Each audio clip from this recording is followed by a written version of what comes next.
Okay, thank you very much, Ani. Good morning, everyone. Hope you have a nice, fun with R yesterday. And as mentioned, today we'll discuss about the regression analysis techniques and sorry, it's gone. Yeah. Today we'll be discussing with on the regression analysis techniques and practice. So we will only have less than half day. So I will emphasize on the most important aspect that you should know about regression, yeah, and then most important techniques and understanding of the tools, and then we'll see how to use the R to estimate the regression and to evaluate the regressions. Yeah.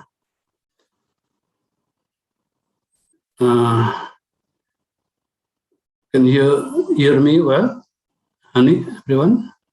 Yes, okay, thank you.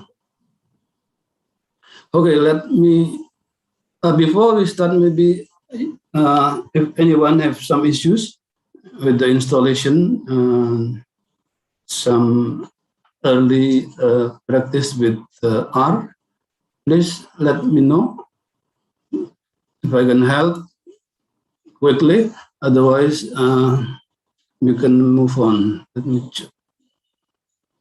Okay.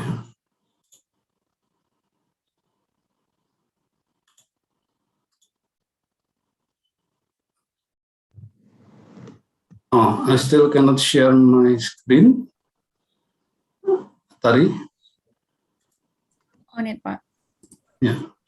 You? Still? Can you retry? Okay.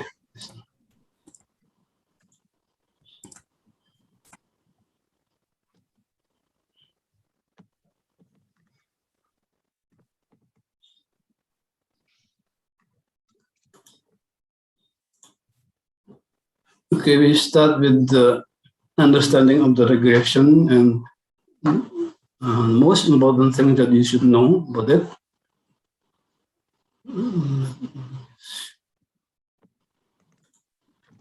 Okay.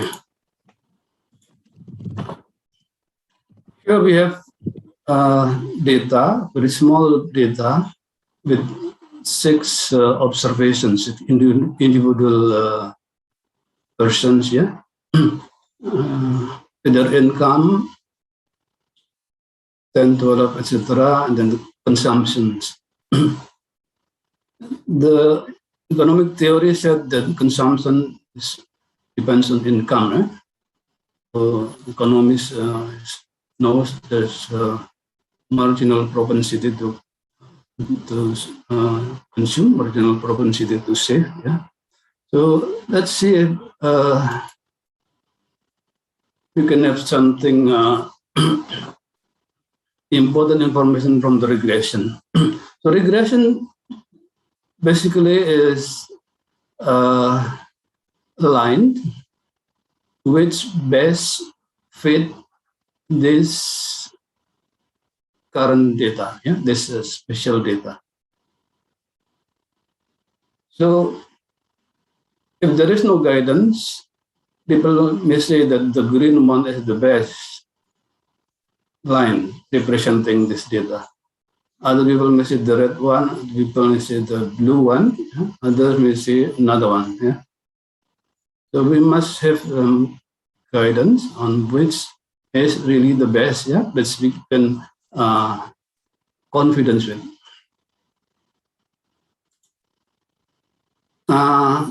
Statisticians say that the blue line is the best. Yeah, the blue line is the best. And functionally, we can write down that the line like this.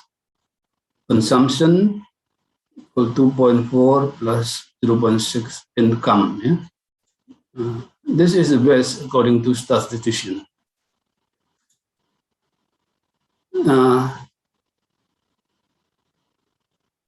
In the case of population regression, so this is just a small sample, but this sample may have been drawn from a big population. Yeah?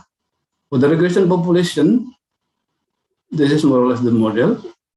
For the simple regression, we call this alpha and beta are parameters of the regression. X as the independent variables which affect Y, and this is error. So in the samples, we don't know the population, so we draw some samples and we get this estimate, 2.4 plus 0.6 income. We call this regression coefficients, not the parameter. Parameter is for the population. 2.4 here is nothing but this one. This is called the intercept, and then the 0.6 is called the slope. So how steep is this line? The steep of this line, was is computed by this, divided by this, or here, etc. We call it this is the best. The best in the sense of this is giving the minimum sum of the square errors. So this line is the best because if you measure the error, this is the actual, this is the predicted. This is the actual, this is the predicted. If you compute all of this error, and square them, and then take the average of them. This is called square them and sum of them. It's called sum of the square error. This line gives the minimum error, sums of square errors. Okay, so error is represented by this, call it the y hat, the predicted value, and the dot is the y. So error is represented by this one. So how do you know that this is the best? I just would like to show you briefly. So this is error. Can I write down this like this? Of course you can, because by hat is equal to this, Then if we take the square and then sum of them is called the sum of square error. And this gives the minimum. This line gives the minimum of this. So, okay, so, but how do you know that this gives the minimum?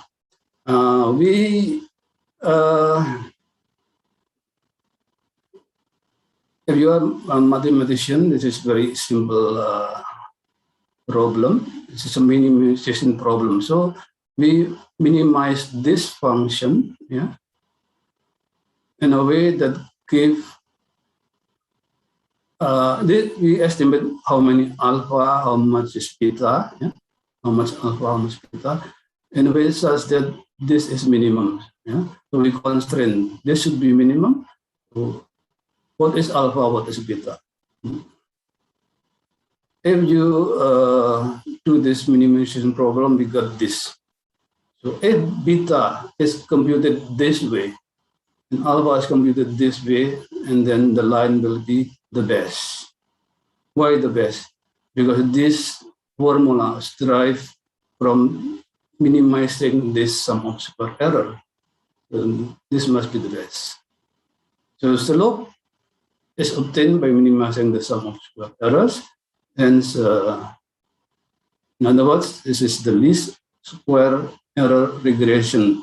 Sometimes it's called OLS, ordinary least square, because this is just an ordinary simple regression, ordinary least square.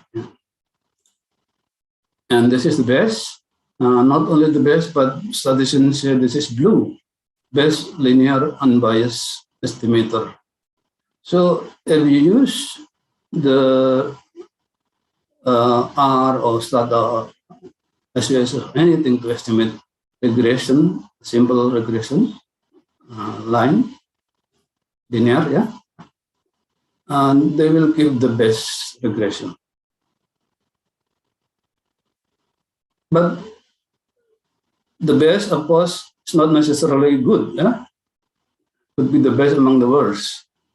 So we have to evaluate the regression. Yeah? There are some criteria to be met for this regression is to be really best linear unbiased estimator. So this is just illustrating you if you use the data, yeah, and the R, and then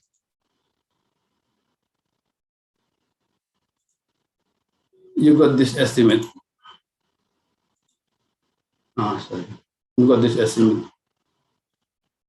This is the statement of the R. We will have a look again. We got these estimates. Yeah. Estimate is the intercept 2.38 and the income is 0.599. So very close to what we have before, was rounded, yeah, rounded to 2.4, 0.6. Actually, this comes from this estimate. So this is the best regression line, yeah, among the linear regression. The best among the linear regression. And we'll see how to evaluate the statistic here. This is one thing that I would just like to mention. Yeah. Okay, now before we move on to the evaluation of the estimates, this is very. You can also compute this manually using the Excel. Yeah, you got this. Now suppose we would like to add other variable. We think that the sex is also have some impact on the consumption. Yeah? Normally women has higher consumption than men, for example. So here we add a variable. It's called the dummy sex. Yeah, this is a dummy variable, not the real variable like this one. Because this is actually one is actually female, 0 is male. Yeah? So this is female, male, male, female. This is called dummy. So what happens if we include this dummy variable? Or we can actually also use different formulation. This is D62. Here, female is 1, male is 0. In the first example, female is 1, and in the second example, female is 0, male is 1. Yeah, this is the other way around. So no problem. Whichever you use will give the same results. And I will just show you. This is the regression command, and this gives us this estimate. If you write down, this is the consumption function, 0.58 plus this one income, yeah, this one income, 2.2 D6. Yes.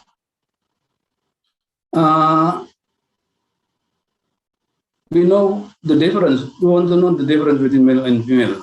So for male, remember, for male, dummy set equal to 0. So if this is 0, then male consumption is just like this. So this is the average consumption for male if they don't have income. Yeah? And then for female, this is 1, right? This is 1. So you have to add this value to this, become 2.7. So this shows that female has on average higher consumption than male from the D6. What about if you use the D6 too? P62, we got different coefficient, a little bit. 2.7 plus 0.67 income minus, this is minus. So for male, we know dummy sex 2 equal to 1. So this is minus, come to this become 0.5. And the female dummy sex is 0, so this is the regression. So we have the same regression, whether we use dummy sex 1 or dummy sex 2. Yeah? So don't worry about how to formulate the dummy.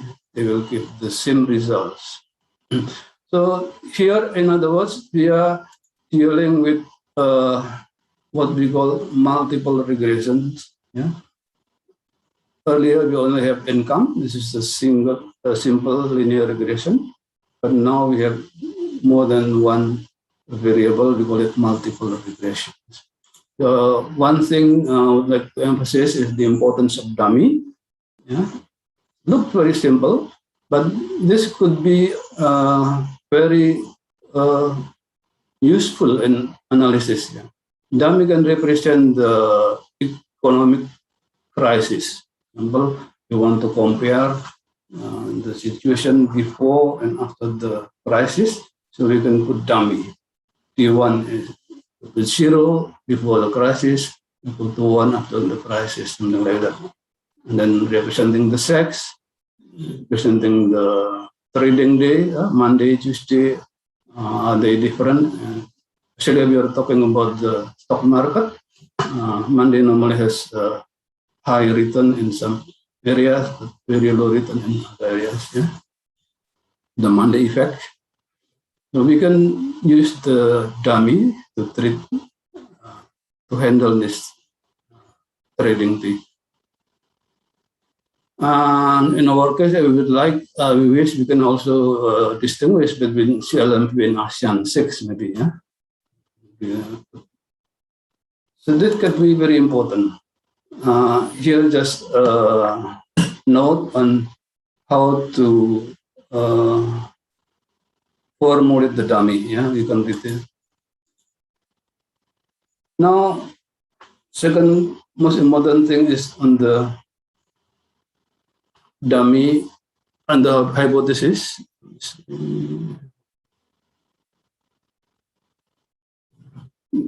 Hypothesis test, yeah. This is one of the most important. I would like to emphasize the centrality, the importance of standard error. Standard error is very important. And from the regression, we got the regression coefficient first. Then we have t-test, yeah, t-statistics, which is nothing but the coefficient divided by the standard error of beta. Yeah?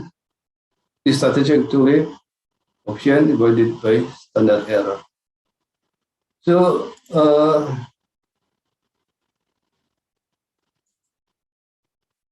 you can imagine if you have some problem with the assumption of the regressions, which may affect the standard error. This will, of course, affect the t-statistics. And why is that so important? It's important because the t-statistic defines whether the impact of this independent variable is significant or not. Yeah? So if there's a problem with standard error, so that we underestimate the standard error, for example, here become very small. So there is a greater probability that we would conclude that the effect is significant when it may not be significant. Yeah? So because this is underestimated. So the t become much higher or higher than it should be. Yeah? And as you know, we say this is significant if t the absolute value of the t greater than 2, right? And this is the traditional way of looking at the uh, hypothesis testing. If t greater than 2, then it's significant. But now all the statistic program provide us with the p-value, probability value. Probability value is actually a mirror of statistics. Yeah? It's the mirror of statistics. So what is probability value? Probability value is the probability that the null hypothesis is true. So here, for the t-test, the null hypothesis is that beta equal to 0. If beta equal to 0, meaning x does not have an effect. Yeah? So the hypothesis is that x does not significantly affect y. The alternative, of course, x affect y. So what is probability value? Probability value is the probability that x does not affect y. So the null hypothesis is like this: x does not affect y. So with our sample, from our sample, and then we compute the standard error, the coefficient, and then we got the p-value. So if the p-value is really, really small, p-value is really, really small, for example, like the here, this is the p-value of t. For the income, p-value is just 0.0075, very, very small. So if the probability that income does not affect consumption, consumption is very small, what does it mean? This means that we cannot rely on the H null, yeah? But the probability that H null is true is very, very small. So we can conclude that actually income significantly affect Y, affect the consumption. So this is much easier to see and intuitively, I think it's acceptable. The hypothesis said that income does not affect Y. So what is the probability that income does not affect Y? It's very, very small. So this means that income, you can conclude that income affects Y. So what is the cutoff point? Cutoff point normally we use 5%, 0.05. So if the probability is greater than 0.05, okay, we can accept that income does not affect consumption. But if below, the probability is below 5%, or even like this, very, very small, so we are highly, highly confident that income affect consumption. So this star is also provided by the R or the stata. 1R means significant, double R is highly significant, triple R is highly, highly significant. So we can conclude with confidence that income here affects consumption. Okay, back to the hypothesis.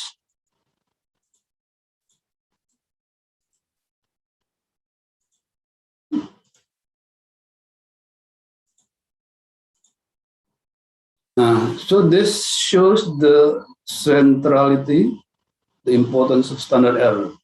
So if we estimate standard error wrongly or not valid, so you can imagine the t value is not valid. They produce t value, but it's not valid. Yeah. And what else? This is called the partial test of significance because we are testing only one variable, one dependent variable, one by one. Yeah.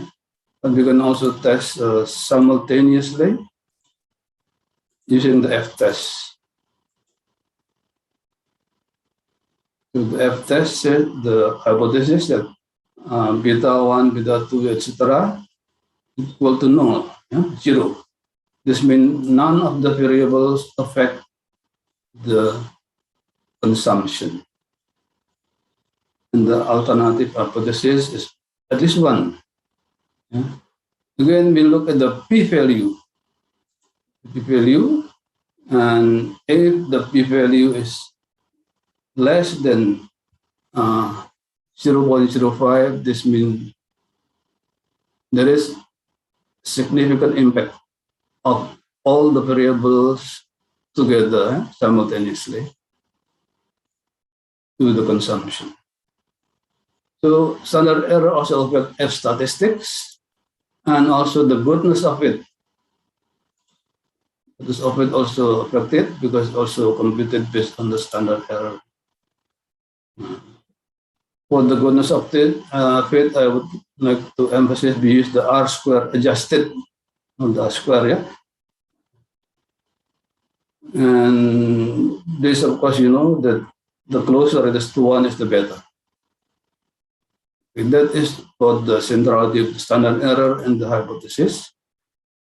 And few more things I would like to emphasize is the interpretation of the multiple regression. Yeah, it can indicate more or less pure effect, not really pure, but more pure, yeah, than the simple regression. Why? Because in the multiple regression we have this formulation, right? And we interpret beta 1. This is as the impact of x1 on y when we are holding x2 and x3, right? So when we are holding x2 and x3, they don't change, they will not affect that. So the effect must only come from x1. So beta 1 can be interpreted as more or less pure impact of x1 rather than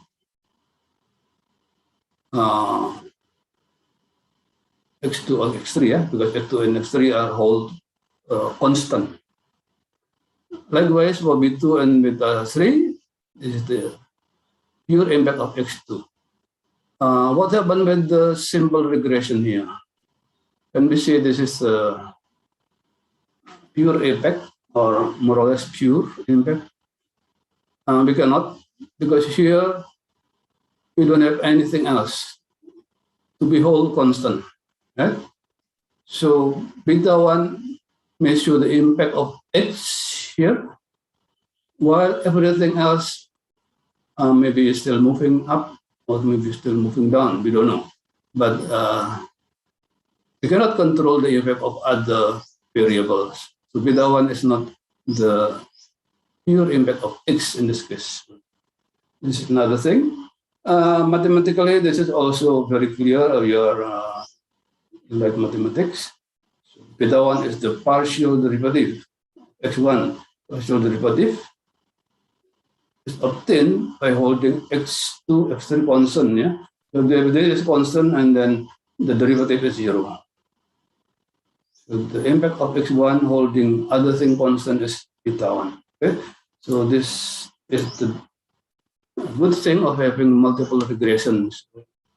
And it's very naive if we now still use the simple regression. Yeah? The impact may also come from other regression, other variables which we don't know. A good regression, we said that all else is best blue. But is that true? Yeah, this is true. That's true, but it has to satisfy this assumption. Yeah, it's a normality assumption satisfied. No multicollinearity, no autocorrelation, and then no heteroscedasticity. And of course, this should be linear. I will discuss this next. Yeah. Any question before we move to the assumption?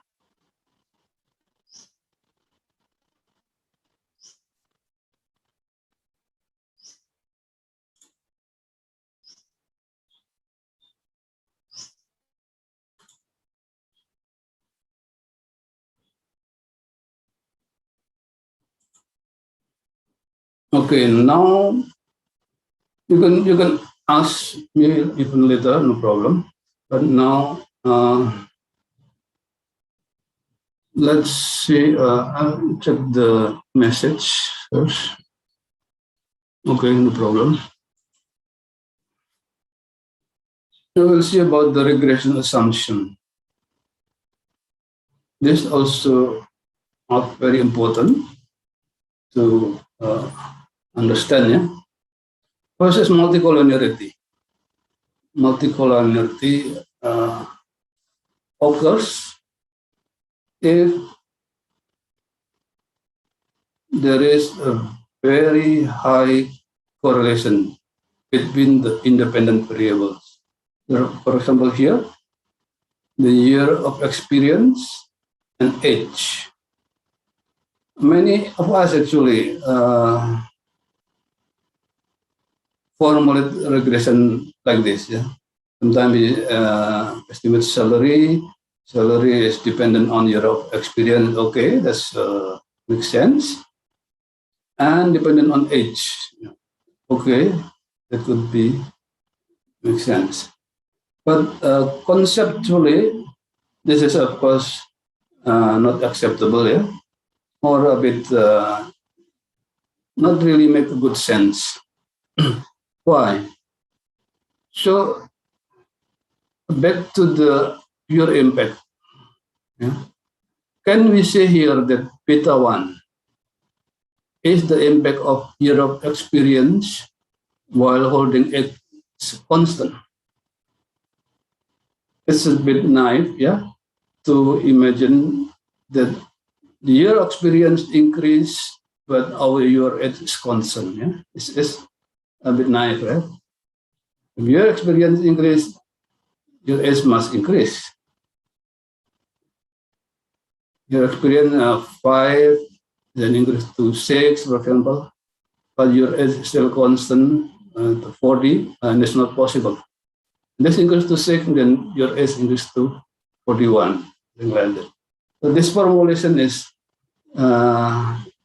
people can still, many people use this kind of formulation that they are not aware that actually there are high correlation between year of experience and age. So this is a typical example of multicollinearity. So one problem with this is that there's a problem with the interpretation, as I mentioned, yeah. And you cannot interpret beta 1 as the impact of a year of experience while holding it. It's not possible. Okay. And then there are redundancies of information. Because year experience is more or less reflects the same information as regard to salary. Yeah, they reflect the same experience, the same information. So there's a redundancy. So if this redundancy is very, very strong, yeah, in the sense that there is a near perfect correlation between year and experience and age, then there's a problem with the regression. A pure impact, pure correlation, and then the regression cannot be solved. Yeah, it's undefined because the metrics, yeah, they show the same information from age and year. But if even if not highly correlated and not perfectly correlated, but is highly correlated, there could be a problem with the regression coefficients, because the regression coefficients become very sensitive to any change in the model. Yeah? And you add a little bit variable here and can change drastically. Yeah? So very strange, the behavior if you have this very highly correlated. So we should solve this problem.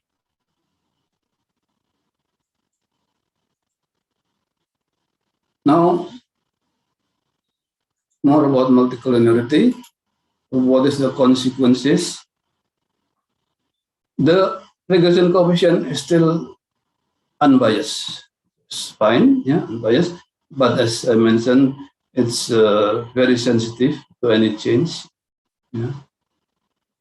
This is the consequences. So you may say, I can go with it if the correlation are not really, really high. Yeah, people do this. Yeah. And how to know that there are multicollinearity problems? How to detect? Yeah? The detection. Simple thing is to compute the bivariate correlation. So the rule of thumb, if the absolute value of the correlation coefficient is greater than 0.5, then there's a problem. But 0.9 is, again, it's just a rule of thumb. No one really can prove what is the true cut point. Yeah? Second thing is the VIF, variance inflationary factor. All the regression estimates give VIF as well. If it is greater than 10, then we have a problem. Yeah, this is a more robust test based on multivariate correlation. Yeah, this is just bivariate. And how to solve the problem? Yeah, as I mentioned, some of us do nothing, especially when the as long as the regression can solve the problem. Yeah, if the R here is near 1, then you're going to solve the problem. You can do nothing, that's fine, because the unbiased coefficient still, yeah. And here, I should also mention, the standard error are unaffected. So t-test is unaffected, the f-test, the r-square are unaffected. Yeah. So it's just that the coefficient can change very easily. And second thing is delete one of the correlated variables. Yeah, delete one of them because they give the same information. And actually, another one is this is a better solution. Normally, we combine the two. For example, if we're talking about this example, year of experience and age. We combine the two by indexing or any other measure, or take average, just average, anything. The new indicator, the combined indicator, may actually reflect seniority. Yeah? You have high experience and higher age, so you are more senior. You can say seniority. So it's just one variable representing the two. This is a better solution. Autocorrelation. This is also very often happen, especially in the student, or maybe a new researchers. For example, when we estimate the stock return or stock prices, okay, it's a function of time. Yeah? You look at the charts, the stock increase with some fluctuation day by day. And if you look at the longer term, the increase, yeah, the increase maybe drop sometimes, and then increase again. So they can be approached by time. Yeah, all of the explanatory variable maybe can be approached by time. So this is the formulation. But again, we know that the stock market is affected by many things, yeah, by inflation, by the exchange rate, even by the corporate actions. Yeah? For example, if the company do some stock splits, or they change the management, yeah? Stock price can change. And also, in general, stock return of one stock, yeah, also normally are affected by the general trend of the stock market. So in Indonesia, this is one stock return. This is affected by the Jakarta Stock Exchange Index, or in Singapore by the Straits Times Index, SET Index. Yeah.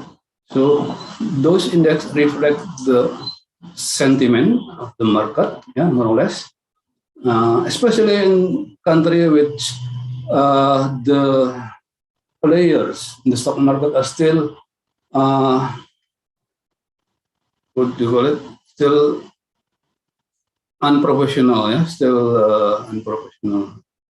So they just follow the rumor, the trend. Yeah? So when the index of the stock market change, and then they immediately sell the stock or buy the stock. Yeah?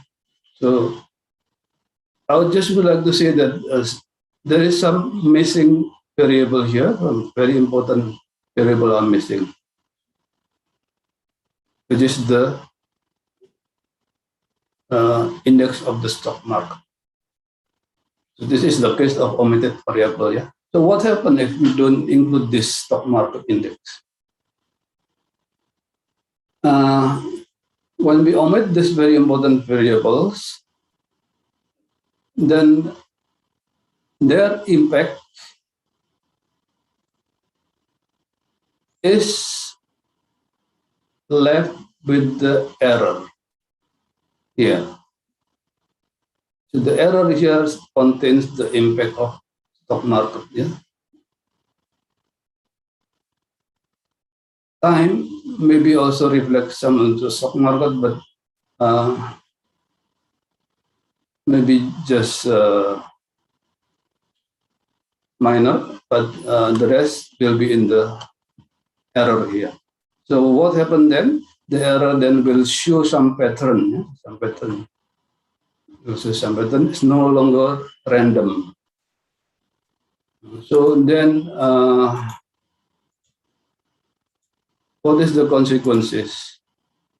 The coefficient is still unbiased, but we cannot rely on the standard error.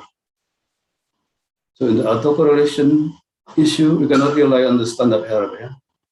So therefore, the t value, the f test, the r square, you cannot really rely on them if there are autocorrelation. So how to detect this? The most classical way is using the Darwin-Watson test. Yeah, you know, Darwin-Watson test. We draw a line and then divide this into 4 sections. If the statistic fall within this one, we call it this have a positive autocorrelation. So here we cannot say, we can conclude. So here there's no autocorrelation, etc. But there's a formal test. Yeah, we will use also the formal test later, Darwin-Watson.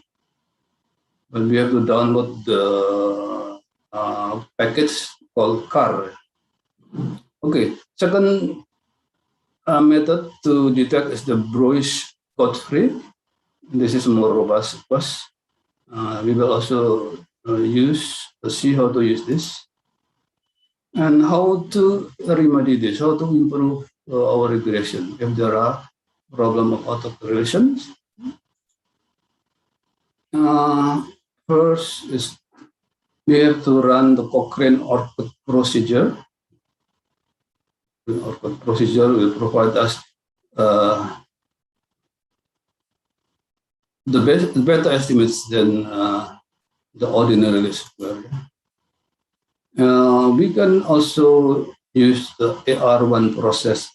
This is the auto regression. Yeah?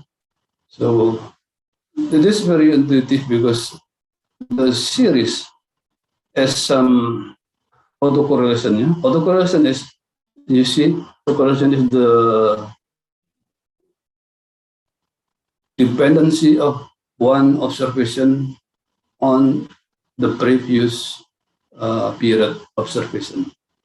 So 2009 affect 2020, 2020 affect 2021. Yeah?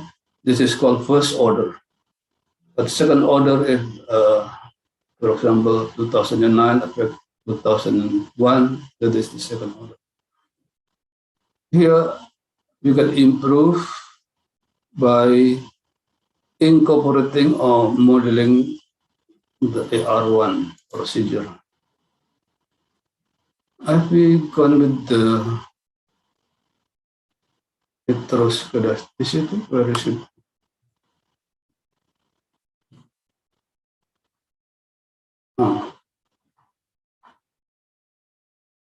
I lost heteroscedasticity.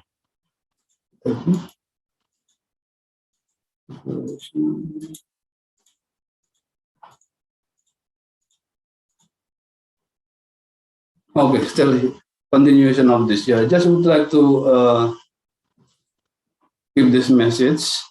Because we are talking about autocorrelation. Yeah? Again, autocorrelation is that if the Jakarta Stock Exchange here, for example, is driven much by its lag, yeah? Driven much by its lag.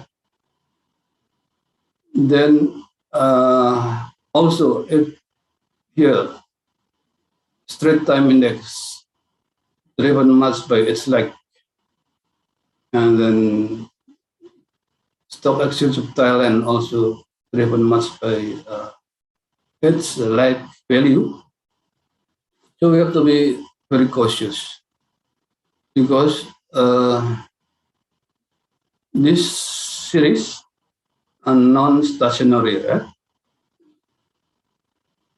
If they have autocorrelation, they're not stationary. We'll explain more about the stationary later. But there's a trend with little fluctuation or with big fluctuation, so it's not stationary. If we have run regression with this kind of unstationary problems, we may come up with an issue of co-integration. Yeah? I don't want to say a lot on this, but just give you an idea. Yeah. If we run this regression, you can guess that beta will be very, very significant because this goes up, this is also goes up, right? Normally, when there's a down a little bit, this is also down. Yeah. So, but STI goes up, goes down. This also normally goes up and goes down. Also the SET. But we have to be careful if this is non-stationary. Does not necessarily mean that Jakarta Stock Exchange is driven by Straits Times or by Thailand Stock Index. Yeah? Because if we really take care of the model, it could happen that these three index are just moving together because they are driven by one other powerful movement. For example, the S&P, for example.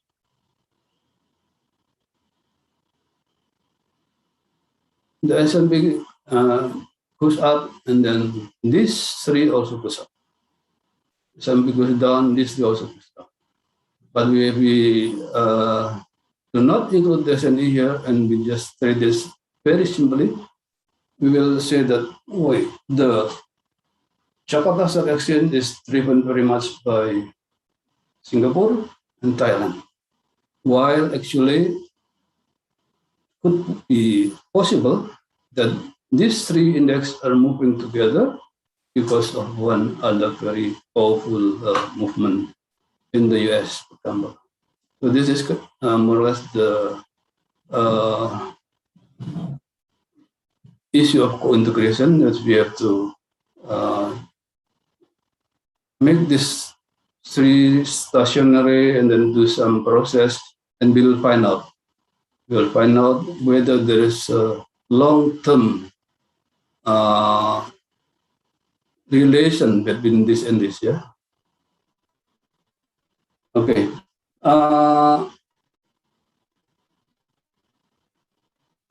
Because here we are using three variables in the latex list, yeah, and doing the integrations.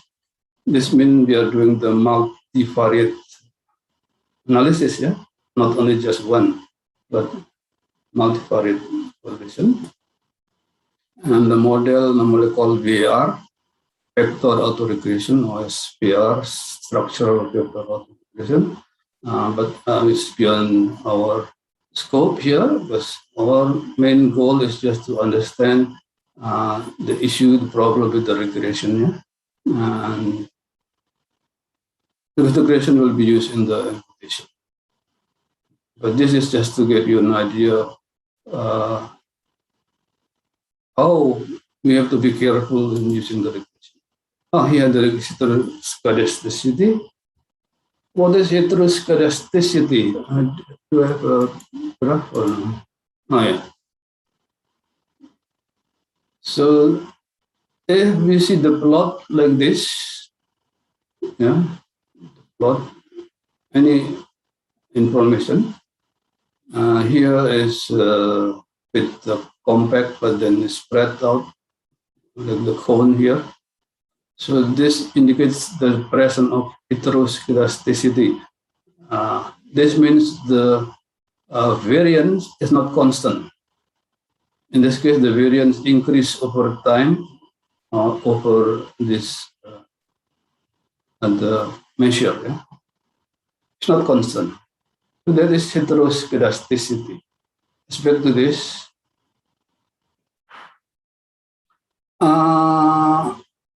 You can imagine if we estimate the retail sales as function of income or consumption as function of income, as we had earlier.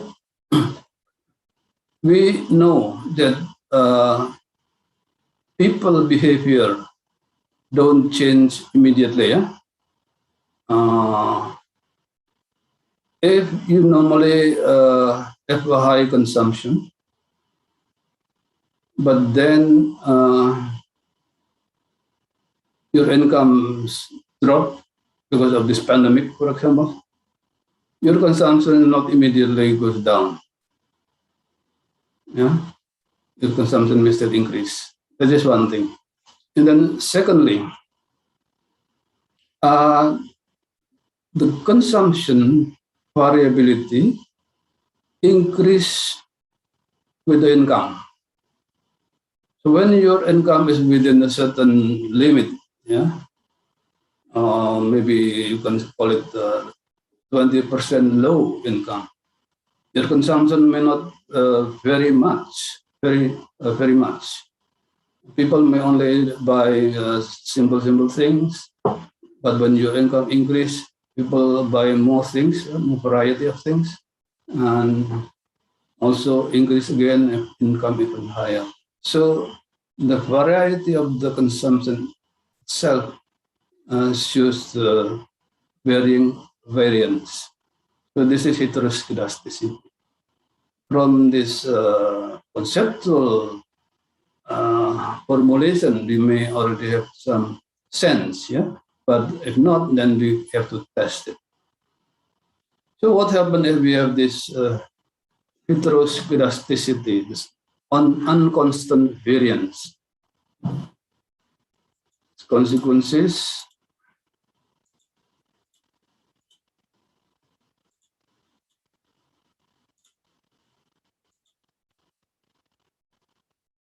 Again, the coefficient is unbiased. Okay, that's fine, unbiased, but the standard error is underestimated. Standard error is underestimated. Remember, standard error affects the t, the test, the f test, r squared, etc. So if standard error is smaller than it should be, then we tend to say that the impact is significant, because the t value becomes higher and the f becomes higher, r squared look higher than should be.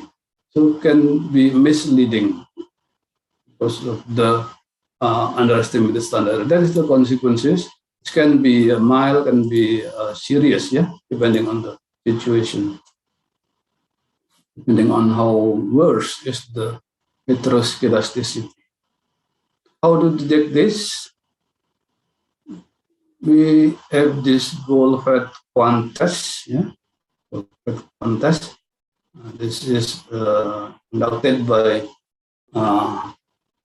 splitting the sample into two parts and then test whether there's the same variance between the first part and the second part. And they remove something in the middle, because something in the middle normally are inconclusive, more or less. So you compare the lower 40%, the upper 40%. This is what they did. Qualified quant, we also have some function on this. And Bruce Pagan void test also to test this heteroscedasticity. How to improve? We can apply this wide robust standard error. Sometimes people say the sandwich estimate. Sandwich sound nicer, Okay. Okay, this is so far about the assumption.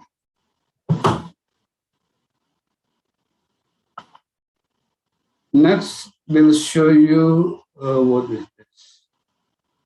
Yeah, let's show you the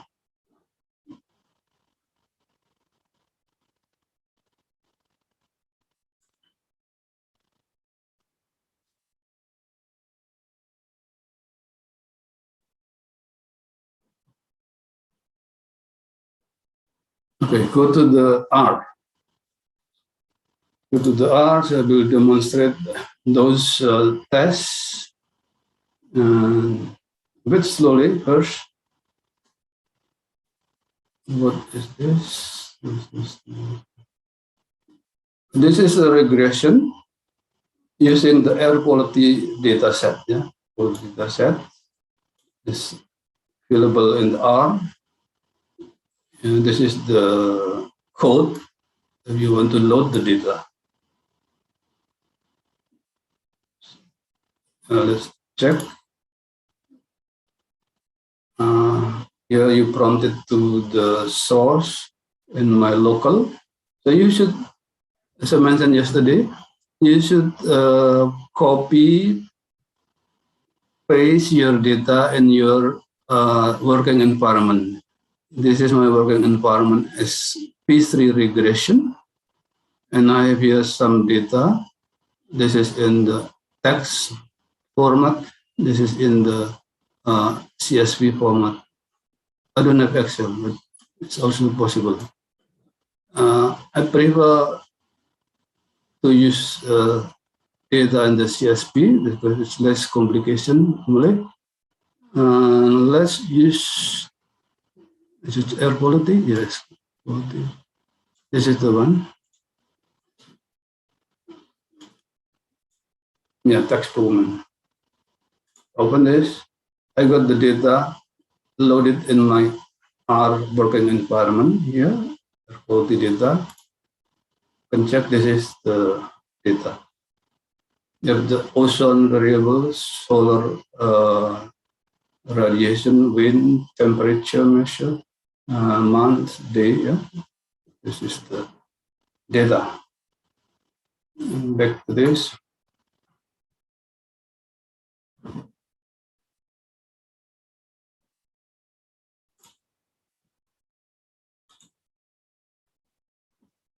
Yeah. There are here many few codes function, but actually it's not really necessary if you just want to run the regression. Yeah. But I put it here because it adds some new information which we may not have encountered before. Yeah? So here the attached document function. This is to say to the R that, okay, from now on, you will use AQ data. When I don't say anything, this means I will be using air quality data, something like that. Air quality data, I call it AQ data. Yeah. So, okay, let's run it. And then this names, I think we have looked yesterday. Dimension, structure, class. Yeah. Let's check what is the class. This is data frame, so it's can use it with confidence. And here, I don't know if we have this earlier, but in this regression can be important. You check whether there is an NA, missing values. Yeah, this is to compute the summary of the column by column. What is the number of missing values?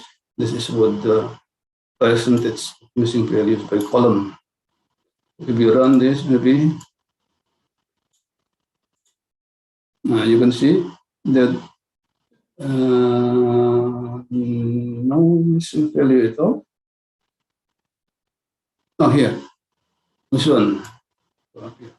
Ozone got 37 missing value and solar at 7. So in the real life, maybe you decide, okay, let's omit the ozone. So this is the function. If, no, this is, where's the function? No. Yeah, this is just drawing a sample of AQ data by selecting only solar, wind, temperature, months, yeah? But not that's the ozone, not the ozone.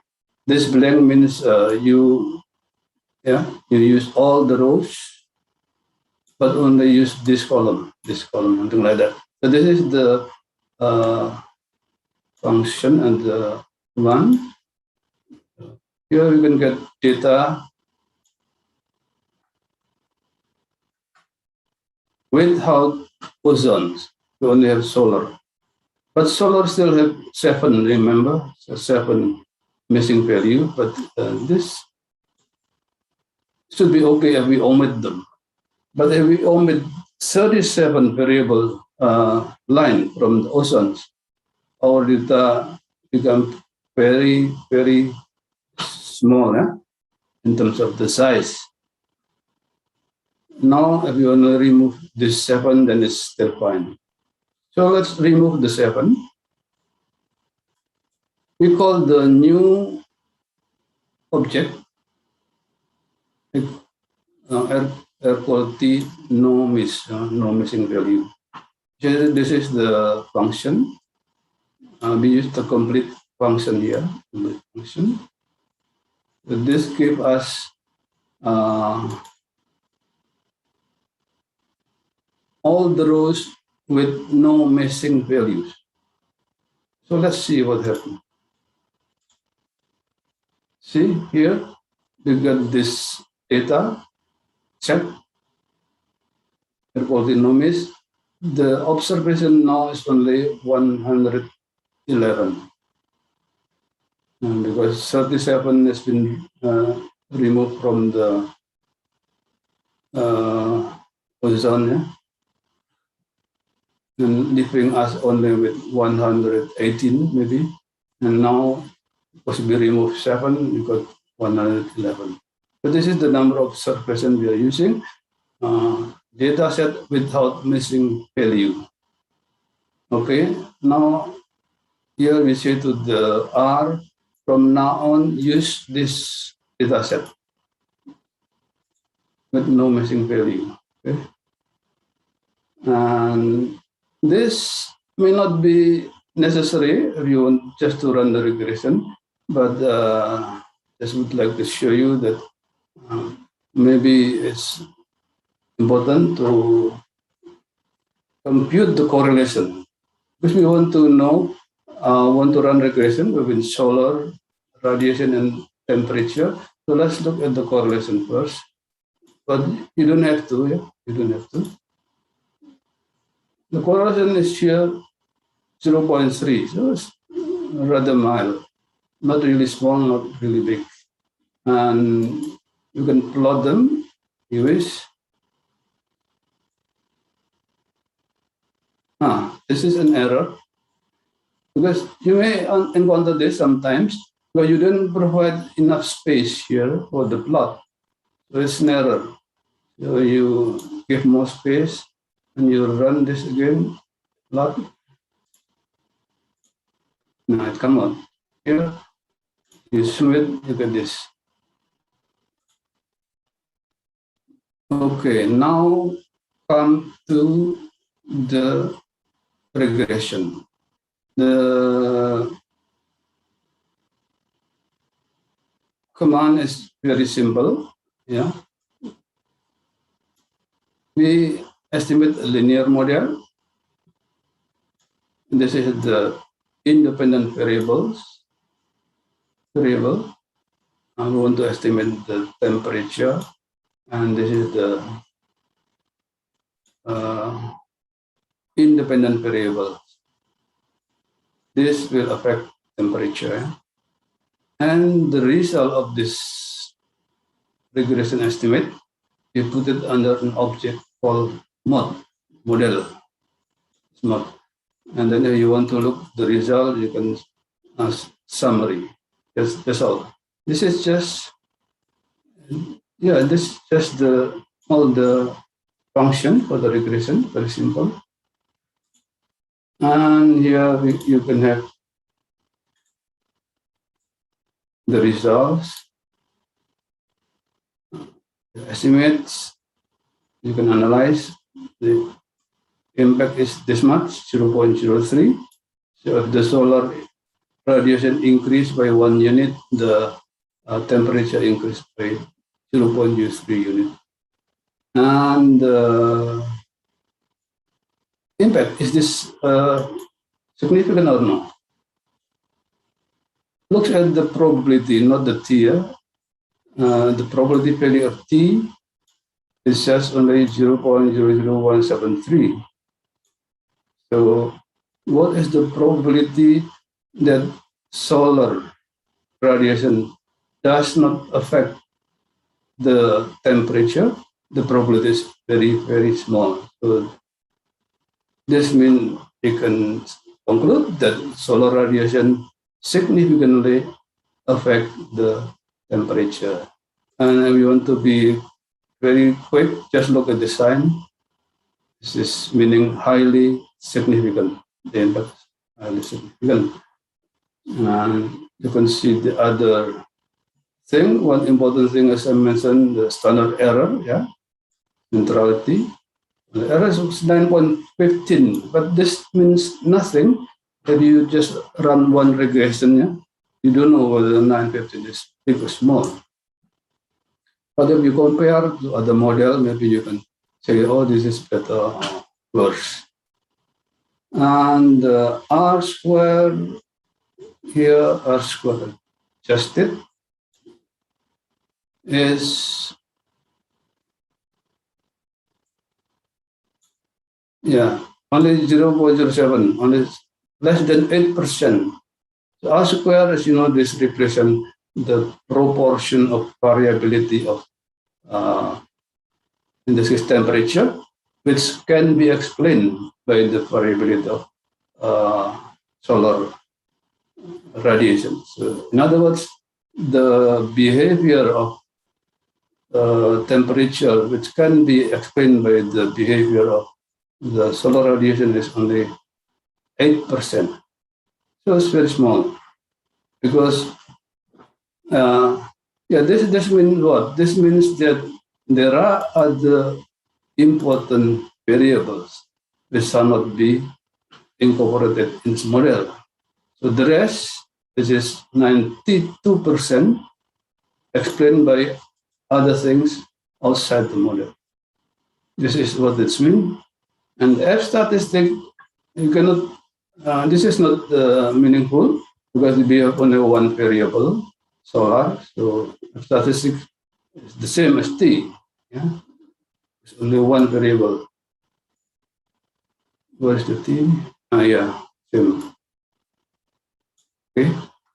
Okay, let's now move on to the multiple regression. But first, this may be important. You may want to draw a line on this plot. Yeah? You use this function, and you can see the trend here. Not so steep, but there's a trend.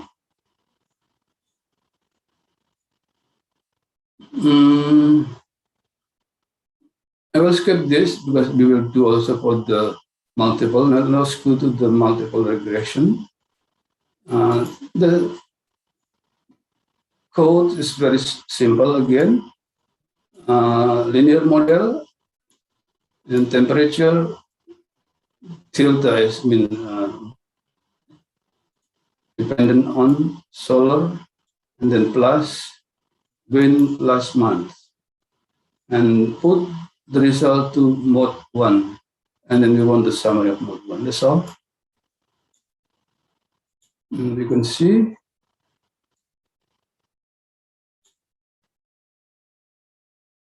this is the results. Briefly see that here the wind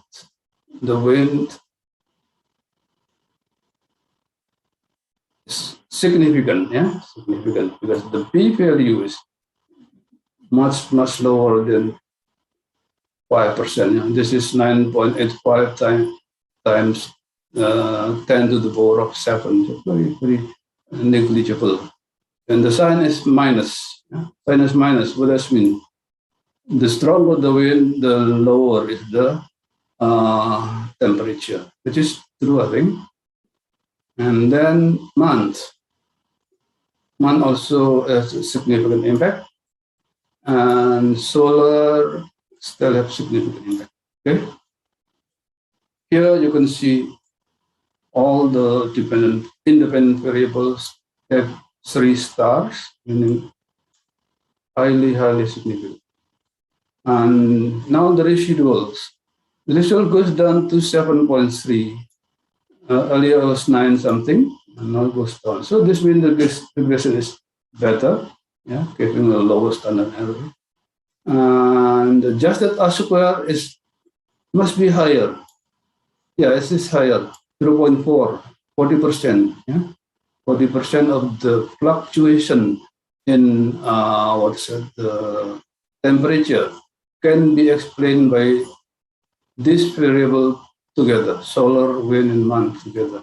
40% is quite good. And the F test now is necessary to see. Test as I presented earlier, represent the impact of these 3 variables all together simultaneously. Yeah? T-test only show the impact of solar, and this one impact of wind, this one impact of month.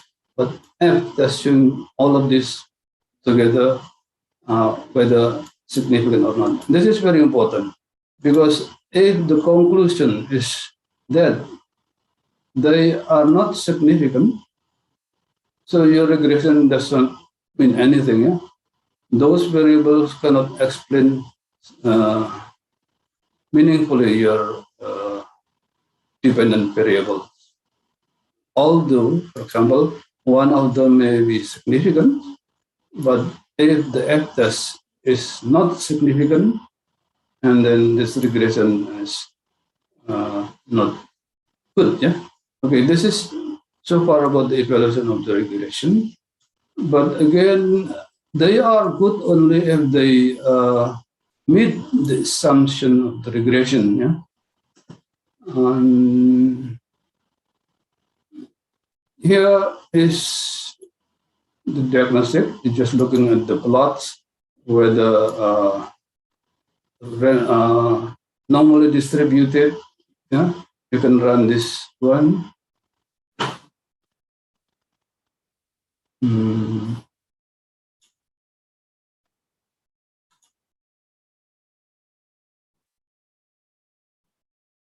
This is the residual effect. Residual looks like not really random. Yeah, so maybe this we still have a problem with the assumption. And what is the other one? Maybe we have another chart here. Okay. This one. Now, this is the QQ normal normal test, yeah, normality test. If they are along this diagonal line, this means the distribution of the error normal, which satisfies the assumption. So here we don't see any problem with normality. Let's check about the other one, autocorrelation. Autocorrelation. First, using Durbin-Watson. Yeah? Durbin-Watson. Again, for running this, you need to install a package called CAR, companion to the applied regression. Yeah? CAR is the companion to regression. So this is some additional function we do the regression. We install this if you don't, and then load it to your R.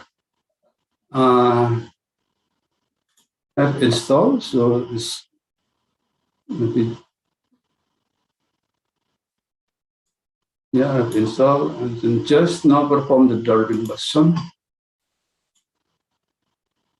Where is the Durbin-Watson?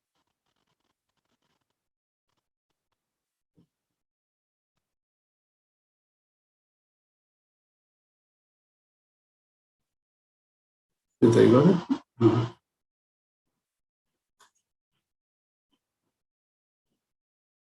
This first.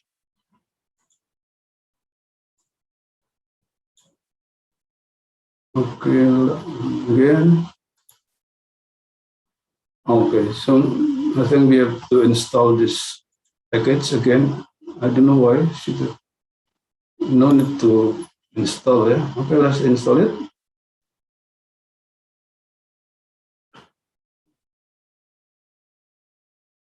Then load it.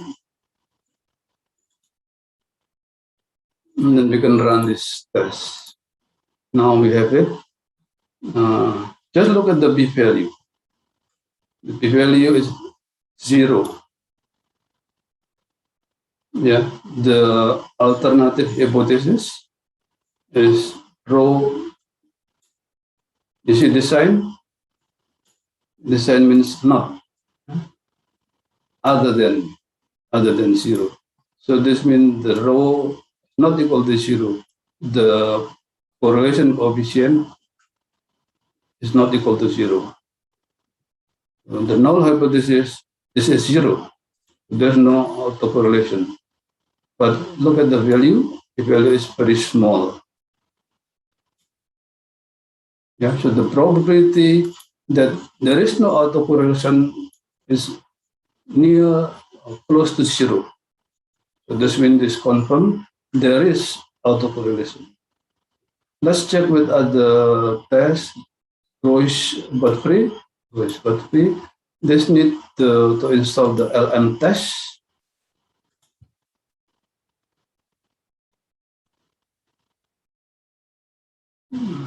To load it and perform this is Royce Godfrey test. This is the command. See what happened here. The p-value is 3.8 times 10 to the power times 10 to times e to the power of 10. Yeah? It's very small, very small. So this means you can accept that there is a problem of autocorrelation here. Okay, and then to test the heteroscedasticity, we need to have this cold quant test. One thing you need to know is you need to specify the fraction here. The fraction is, as I said, the sample in the middle that you have to remove before you test the difference between the lower part and the upper part of the data sets. By default, this is 20, so 20%, so let's use that. You don't need to install LM test, yeah? You need to install LM test, LM package, but we have already just now. So just run this.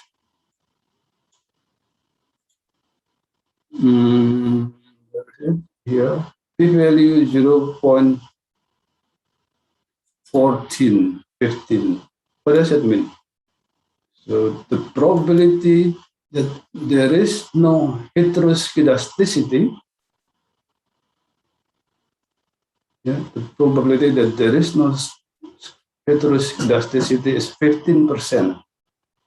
So we can accept this, yeah, because this is above 5%.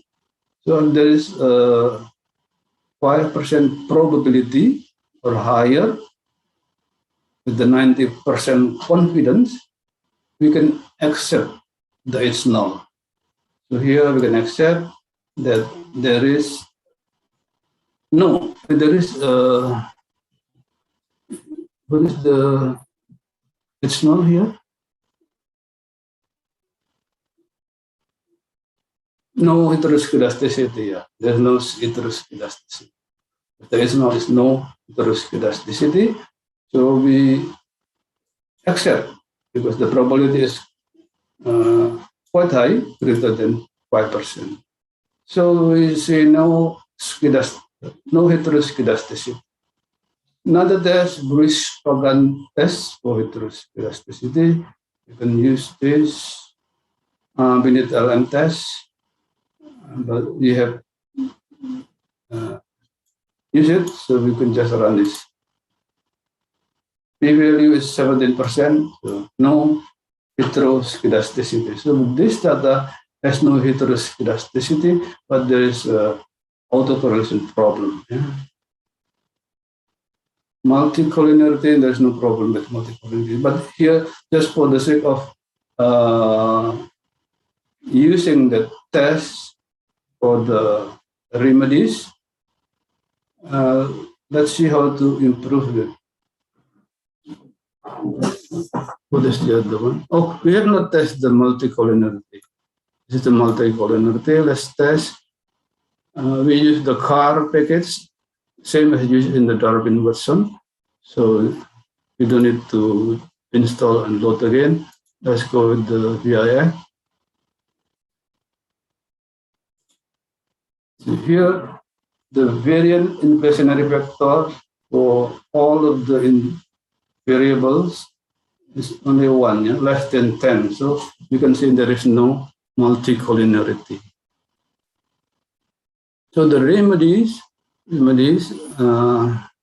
also will run all of the remedies, although we don't have problem with multicollinearity and also on the heteroscedasticity.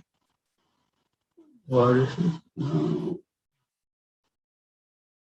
Now this is the remedies. Cochrane orchid, this is for the autocorrelation. Here, you need to install orchid package. First, of this. Let's see. And then library, load this. And then this is the command to do the Cochrane orchid procedure. This is the normal parameter you use. This is the result. So that procedure gives you an adjusted coefficient. This is intercept, solar gain, which should be used instead of the original one because of the presence of autocorrelation. What else? Wide robust, also for heteroscedasticity. Okay, we also would like to apply this, although there's no heteroscedasticity. And this we need a sandwich, sandwich, and install it.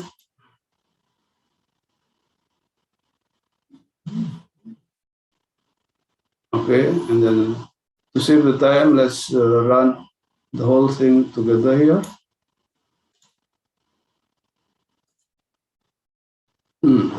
This gives you the t-test. If you use the robust standard error, here you check the value of t is no difference actually, but the standard error changed in this case a little bit because we corrected the heteroscedasticity issue. So this means the heteroscedasticity is not really serious. So the probability value also changed, suppose, because the standard error changed, but you see all of them are still highly, highly significant. So when you have this, the first time you have this very highly, highly significant, actually you don't have to worry to do the remedy, because they only did a few little things to improve. But if you only have here 1 star and the p value is near 0.5, for example 0.4 something, then you may need to run this remedies. And what else here?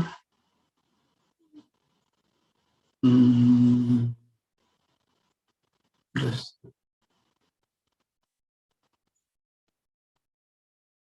We are going to the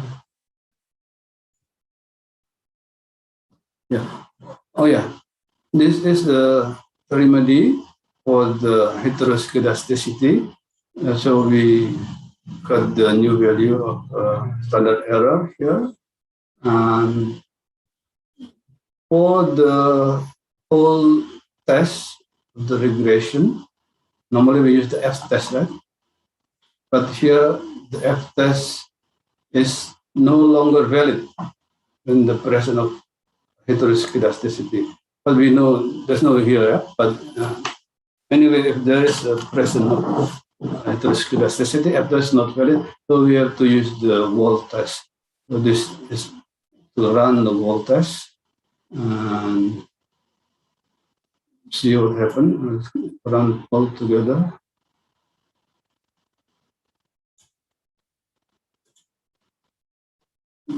Okay, so here the probability value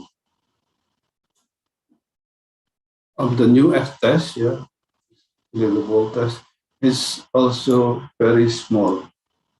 This is significant, yeah, meaning that all the variables altogether have significant impact on the dependent variables on the temperature. Okay, that's all for the regression.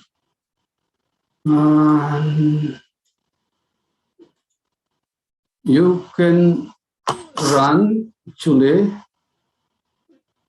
You don't want to see the process, the whole thing here, all together, the problem. First, they ask for the data again. First, after that, this install, and here install again. So the R is confusing. And then abort, but yeah, because I installed it again many times here, so there's a problem. So let's now run again the whole thing.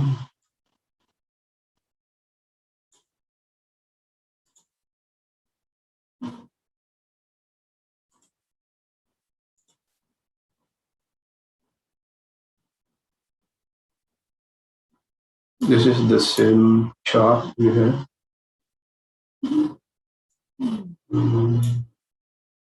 It's finished? No. No, not yet.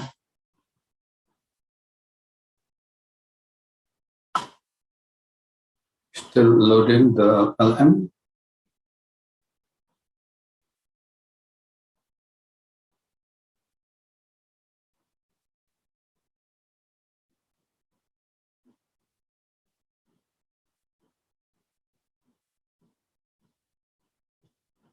Okay, it's done. Let's see if there's an error. This red is okay because it is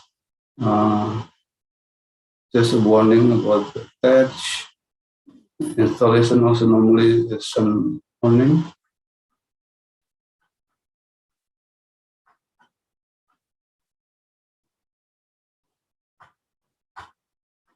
No problem. So you can use the results again, and you still have this script here nicely in your working directory called P3 regression. Yeah. So you want to run this, just click the P3 regression and go to the script. Here I have a few more other scripts. Just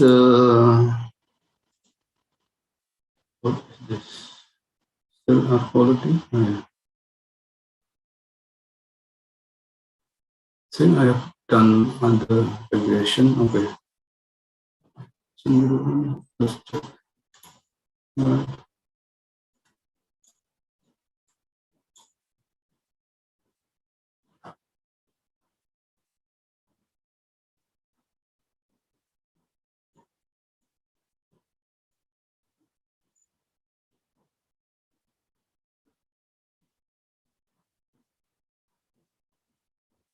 Okay, this one is the same with the one you've just seen with the air quality data. But I have removed some of the codes which are not really needed. You just want to run the regression. So it's a simpler. Yeah. So you can use this file, the regression new R or the step-by-step regression.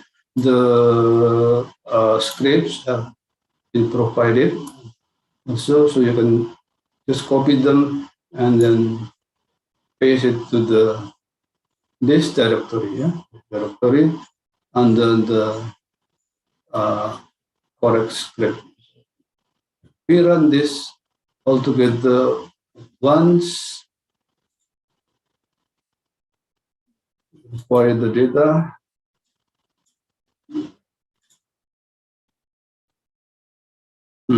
Again, because I have installed many times, so they don't like it.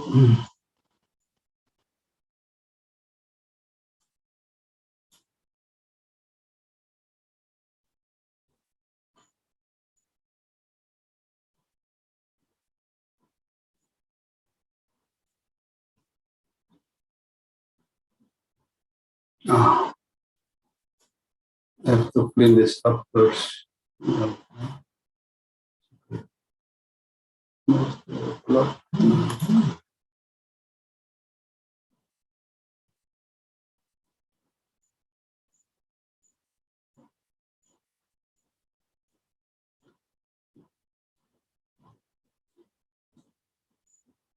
Yeah, it's finished. It's faster now.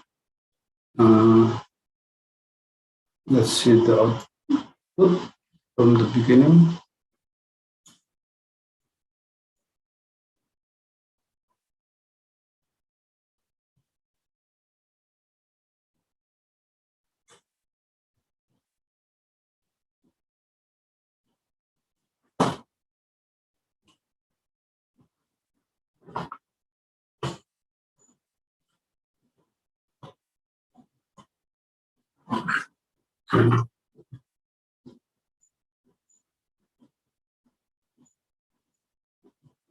Starts from here.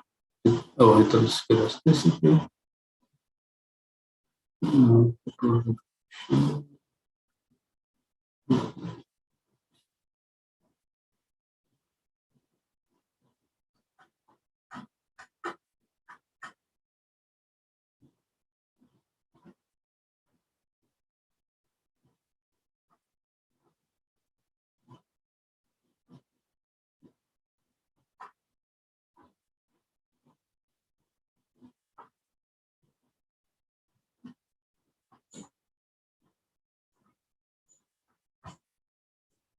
I'm not sure if this confused with the earlier one, but let's see where it starts. Multiple minority, Cochrane, robust. I should have cleaned up first, yeah.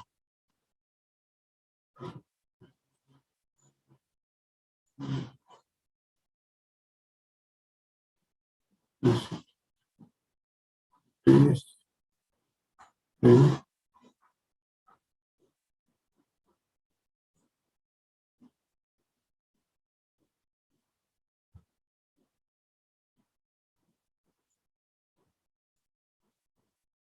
Yeah, starting from here, multiple regression, the new one.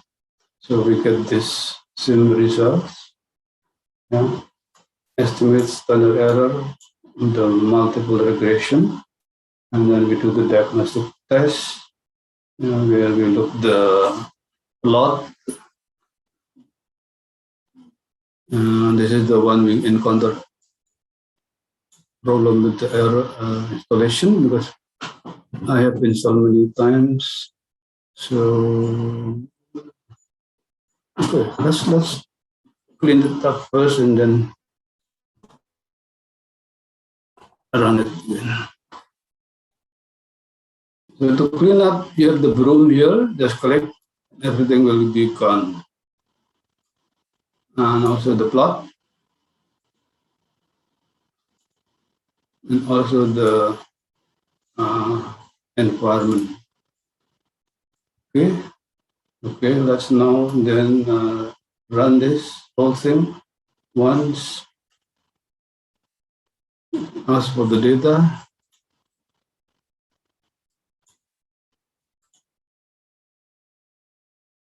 Okay.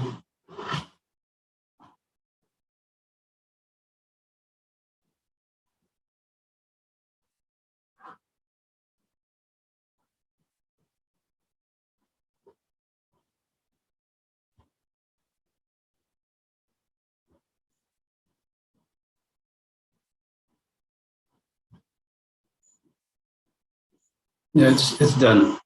Multicollinearity, or this is multicollinearity. Oh, let's stop at the multicollinearity. If you look at the code here, I stop at the multicollinearity. Yeah? I don't test the heteroscedasticity because we don't have it. Yeah?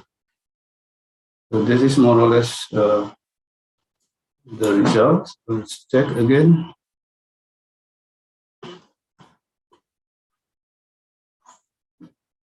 Okay, from the very beginning. Put the regression here and the diagnostic. And this is the Durbin-Watson test. The p-value is 0, same as before. And rho is free. Rho is free. What is the result here? Significant, yeah. So it gives you the same results. But I cut the program only under multicollinearity diagnostic. So if you want to just exercise under multicollinearity, you can use this. Any question, suggestion? I think it's time for the quiz.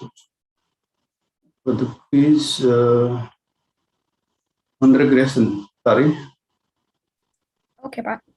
In the meantime, if you have any question, please show. Should I close the screen or what?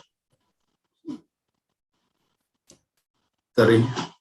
Yes, please, Pak. Oh, okay. Because there's no questions as well in the chat box. Okay.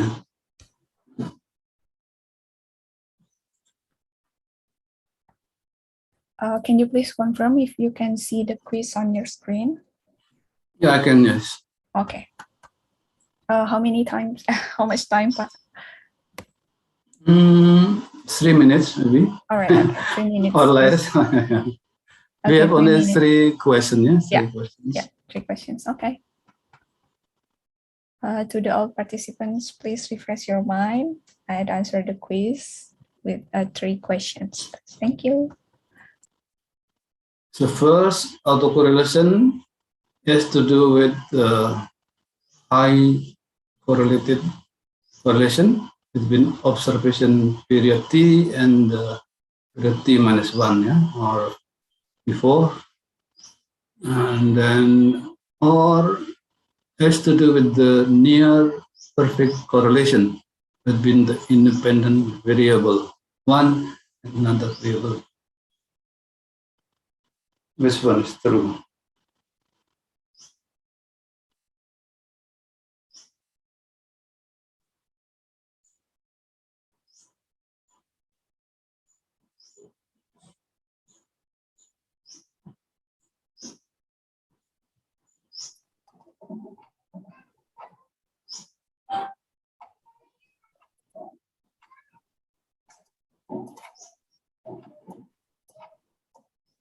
Agus? Yes, please. Sorry, I have a question. Actually, just clarification. Actually. Yeah. The slide on heteroscedasticity, especially on the remedy, what does it mean on the remedy of this heteroscedasticity with wide or robust standard error? Yeah, remedy is meaning to give solution to the problem of heteroscedasticity. Yeah? So if you have heteroscedasticity, then ideally you need to address that, right? But in the data, as you know, we don't have this problem, but just for the sake of exercise, I run this remedy as well. This is done by applying the robust, wide robust standard error, yeah, or sandwich, yeah. So here we re-estimate the standard error, yeah, taking into account the presence of the heteroscedasticity, and then use it. So of course, with this new standard error, the original F-test is not valid. Yeah, the F-test is based on the previous condition of the data. So we need to do another F-test. Here we call it the Wald test. Yeah, and so if you want to see the impact of the all variables and the dependent variables, you look at this Wald test. Yeah, but of course in the output you still set an F test, but the procedure is the whole test procedures. So that is the one you have to look at the F-test. But for the T-test, there is a revision, right? You recall, there's another set of estimates, T-test, using the robust standard error. So you should use that. And this will address the presence of heteroscedasticity. Although sometimes it's not really a big improvement, especially when there is no problem with heteroscedasticity like we have here. Again, if there's a problem and then the t value is near 0.5, then it's really necessary to do this remedy. Yeah. But if the result of the T-test, F-test is highly significant, actually you don't have to worry. Even if you improve it, you still have a significant effect. So the remedy that you put here is another test, right, Pak? Sorry? The right or robust standard errors is another test, or No, not the equation, Pak? Not another test, but if you run regression, yeah, you get the t statistic and the standard error, yeah, etc. And then you get the f-test, r-squared, etc. Right? Yeah. But again, remember, in the presence of heteroscedasticity, the standard error is underestimated. So the one we have earlier should be corrected, in other words. And this wide, robust standard error give you some improvement in terms of the standard error, and meaning also improvement in terms of the t-test, f-test, and etc. Okay, Pak. Thank you, Pak.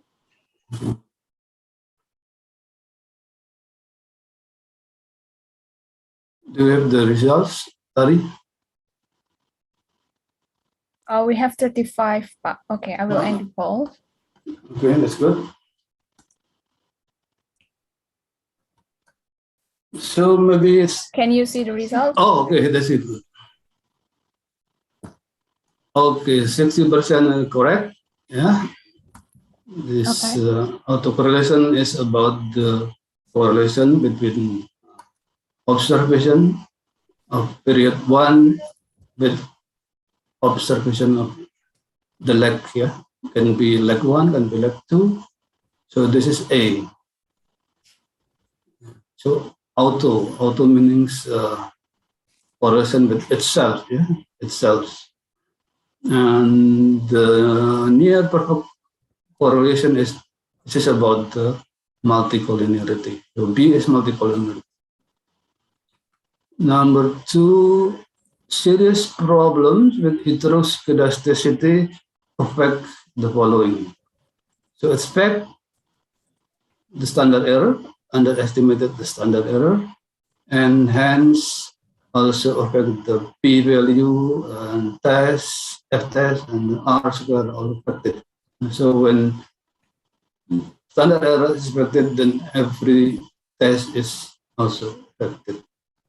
So A is the correct one. Regression coefficient, as mentioned, is not affected, is still unbiased, even if there is a heteroscedasticity. Do we have one more? Oh yeah, we have one more. Number 3, partial significance test and simultaneous significance test is said to be having significant effect if number A, p-value of t is greater than 5. This is wrong, yeah? This is wrong. Probability value means the probability that the null hypothesis, which says that there is no impact. Yeah? What is the probability that there is no impact of x to y? The probability is here greater than 0.5. So we have to, well, greater than 5 means we have to accept the hypothesis. But if very, very, very small, the p-value, then we reject the null hypothesis. So this means number A, the t-test is significant, insignificant. We accept the hypothesis, insignificant. But here we are asking about t-test and f-test, yeah? And the criteria should be number B. You want to see whether it is significant, the p-value of t must be less than 0.5, p-value of f must be less than 0.5. If the probability that the x has not affected the y is very, very small, then we reject that one, right? So we say that they have some effect. So less than 0.5 is significant. Okay. The answer is B. Yeah. Okay, then let's go for break and make thing 11. Is it okay? Okay, Pak. Yeah, okay. Thank you. See you at 11 again. Thank you, Pak.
Welcome back, everyone. Is everyone here already?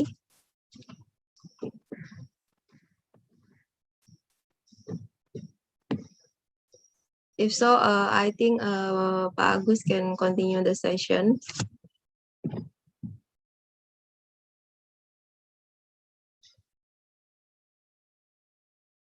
Over to you, Pak Agus.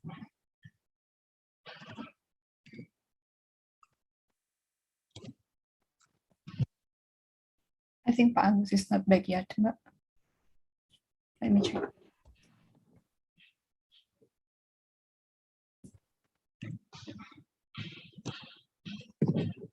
Got to open the camera and to unmute.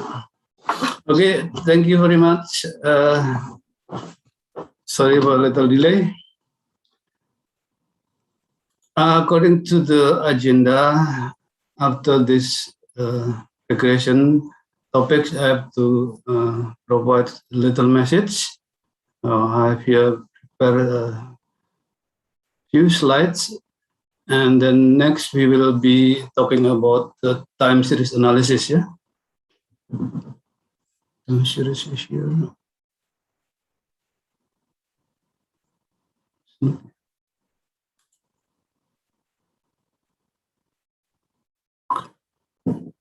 Yeah.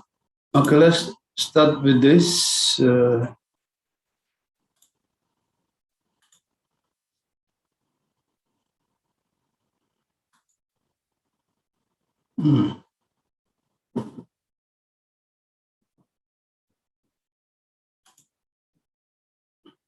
Sorry, I lost my screen.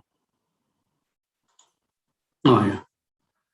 Can you see on the screen my presentation? Not yet, Pak. Not yet.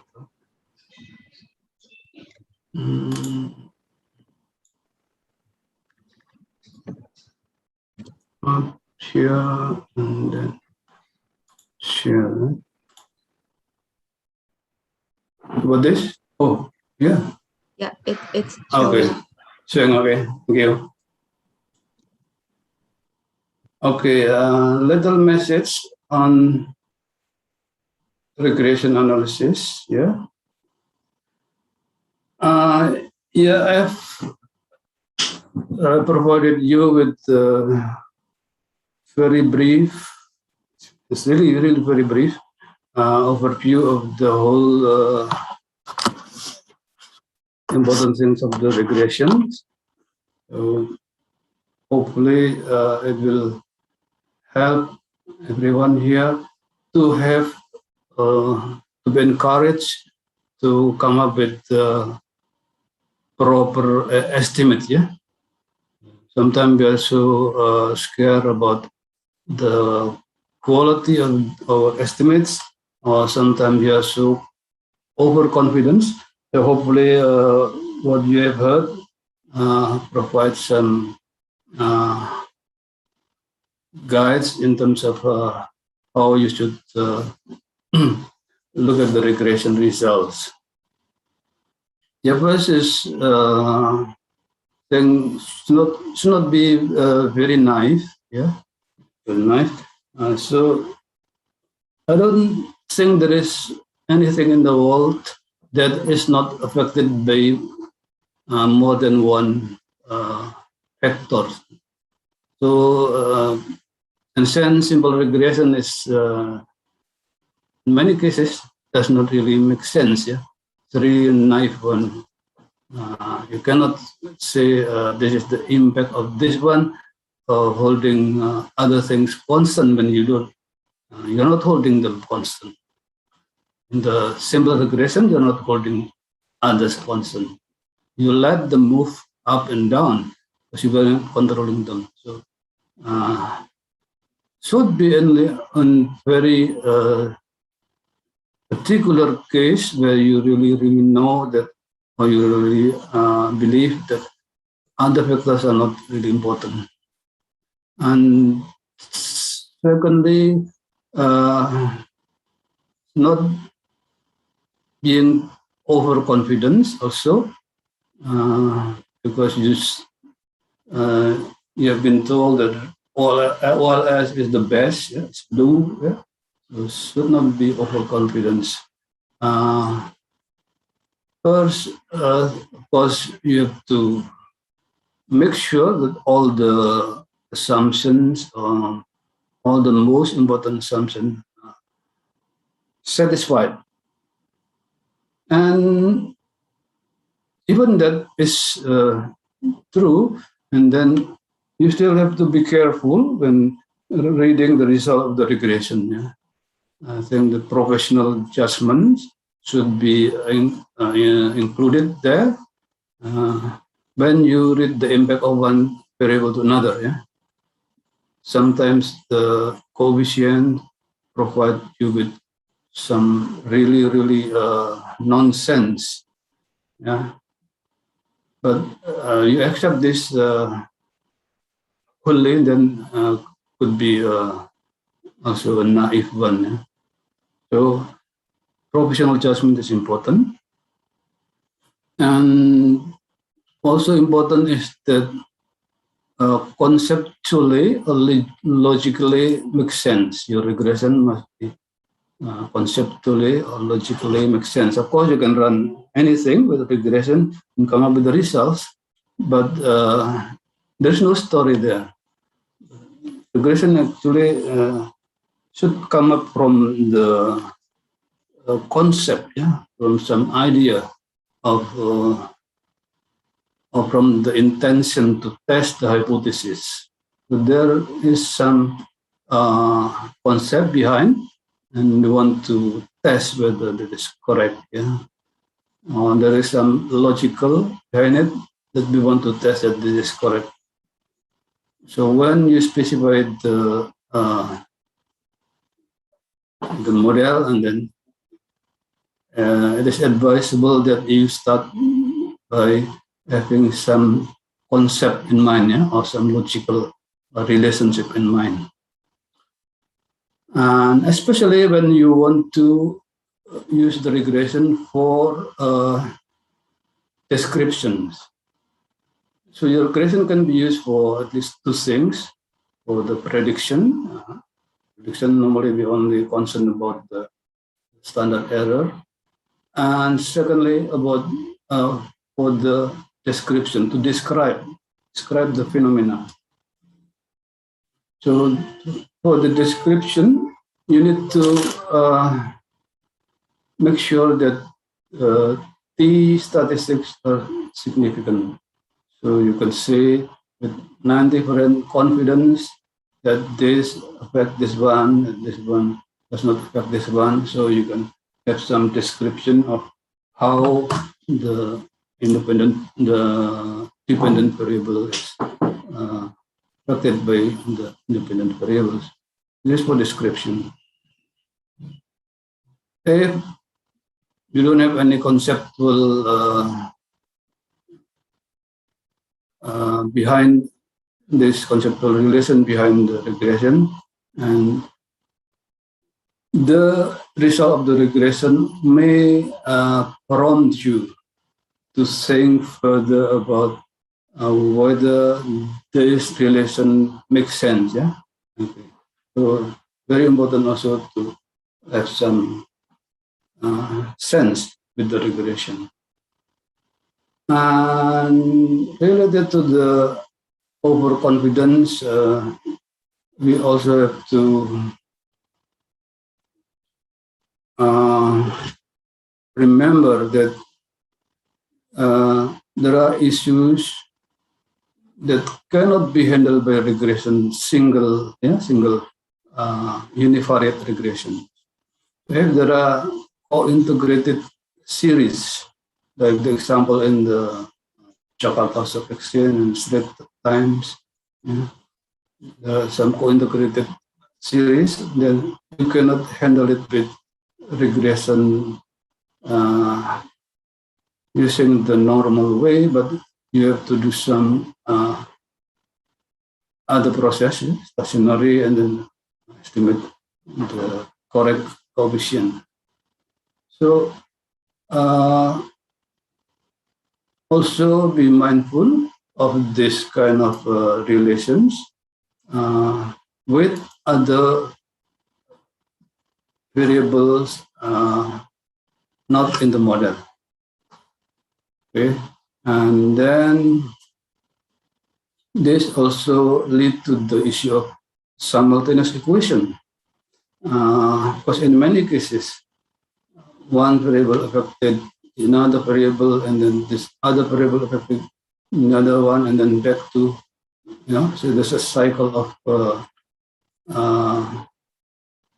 relationship which cannot be handled by simple linear regression, multiple regression. It should be handled by other methods, like the simultaneous equation model or the VAR. Yeah. So there are other things that cannot be addressed or cannot be answered through the normal regression. Yeah. And if you are using data other than cross-section of time series, meaning longitudinal data, yeah, or what do you call it another way? You cannot use the usual regression. Yeah, so you may need to have another method to address this kind of issues. Yeah. Okay. Like this here, and maybe on the naive also come back to the specification of the regression.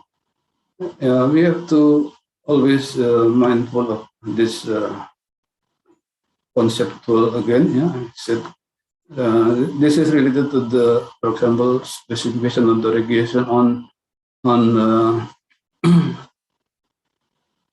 salary dependence on the year of student and age. Some kind of that relation you have to be mindful. Yeah, so not to be so naive. And next,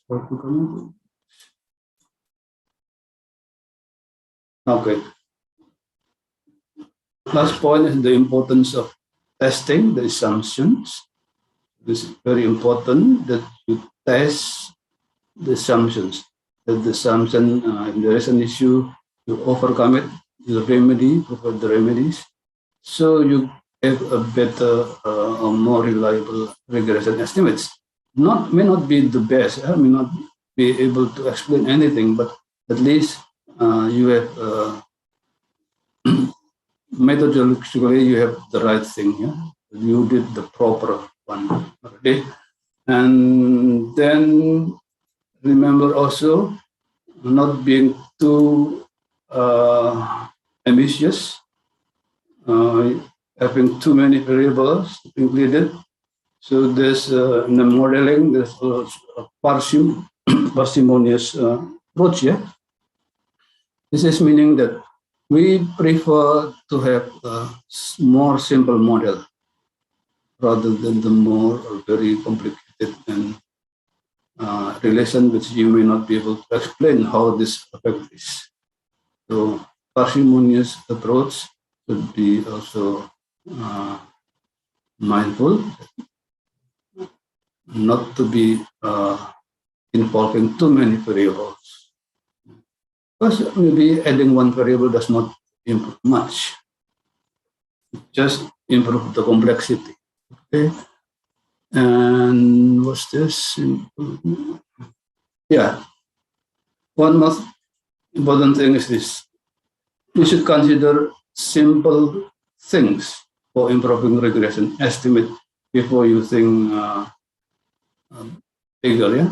For example, like introducing this dummy variable. There's many examples that dummy variables can much improve the regression performance. Yeah, because if there is really a break in the in the trend, yeah? And then you apply the dummy in the right place, you may explain the regression better. And then, for example, also, what did I say? Transformation. Sometimes the logarithmic transformation does a lot better, especially in terms of the heteroscedasticity. When you have heteroscedasticity, there are varying unconstant variance. When the data is in the level, this will show up more prominently, but then you can somewhat reduce the variability and you take the logarithm. So you play with the logarithm log series, and then normally it's also better. Okay, that's all I think on the regression. Any comment, questions before we move to the time series?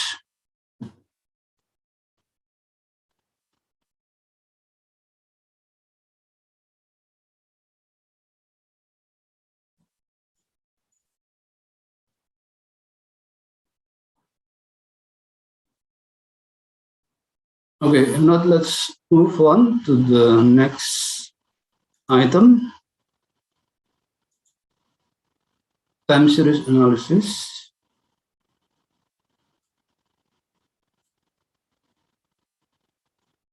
I will also be very practical because we don't have much time, but I hope within this limited time you can have a good overview of the what is important, what is necessary, what is to be avoided in using the time series analysis.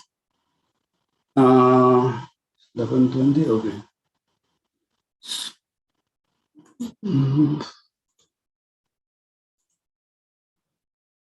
Okay, we all know there are 4 components of time series. Yeah, we decompose this. This is the codes for decomposing the variables. This is data from the DAX. This is the stock exchange of the German and the Euro stock markets. If we decompose that series, there are 4 components here. You know, there's randomness, the seasonal pattern there. You can also isolate the trend. And the other one is the, what is this? The cycle, yeah? Yeah. And next, okay. There are two formulation of decomposition. You can do it as assuming that these components are additive. So you use this additive time series, or assuming that they are multiplicative. Actually, there is no rule of which one you choose, but normally you are working with the data more and more and more you experience, you will know more or less. Okay, this should be addressed with multiplicative. Normally, with the multiplicative, is the time series is moving resembling the exponential movement. Yeah. Okay, let's move on. Now, stationary concept. You do analysis, time series analysis, you have to make the data stationary. Stationary, this is illustration. This first series, this is not stationary. Stationary means the series is having constant mean. The mean is constant and the constant variance. Variance is constant. At least this one, these two, yeah, has to be appear in the series. But this one, you look, this is a trend, yeah, upward trend, and there is some cycle, very clear the cycle, which getting larger and larger. This means the variance increase over time, and the mean, of course, increase is not constant. Okay. The second graph, this time series after you do differencing. You take the first difference. Differencing time series is important to make the time series become stationary. This is one of the techniques, yeah? By first differencing. If you look at the graph here, this improves. Now the mean is constant. The mean is constant, horizontal, but the variance is still increasing. It's not yet stationary then. And then you can take the second difference. Same, yeah? Not only one. But normally, most of the time series, if they don't have very strong seasonality, second differencing is enough to make them stationary. But here, the mean is still stationary, but the variance seems to be not stationary.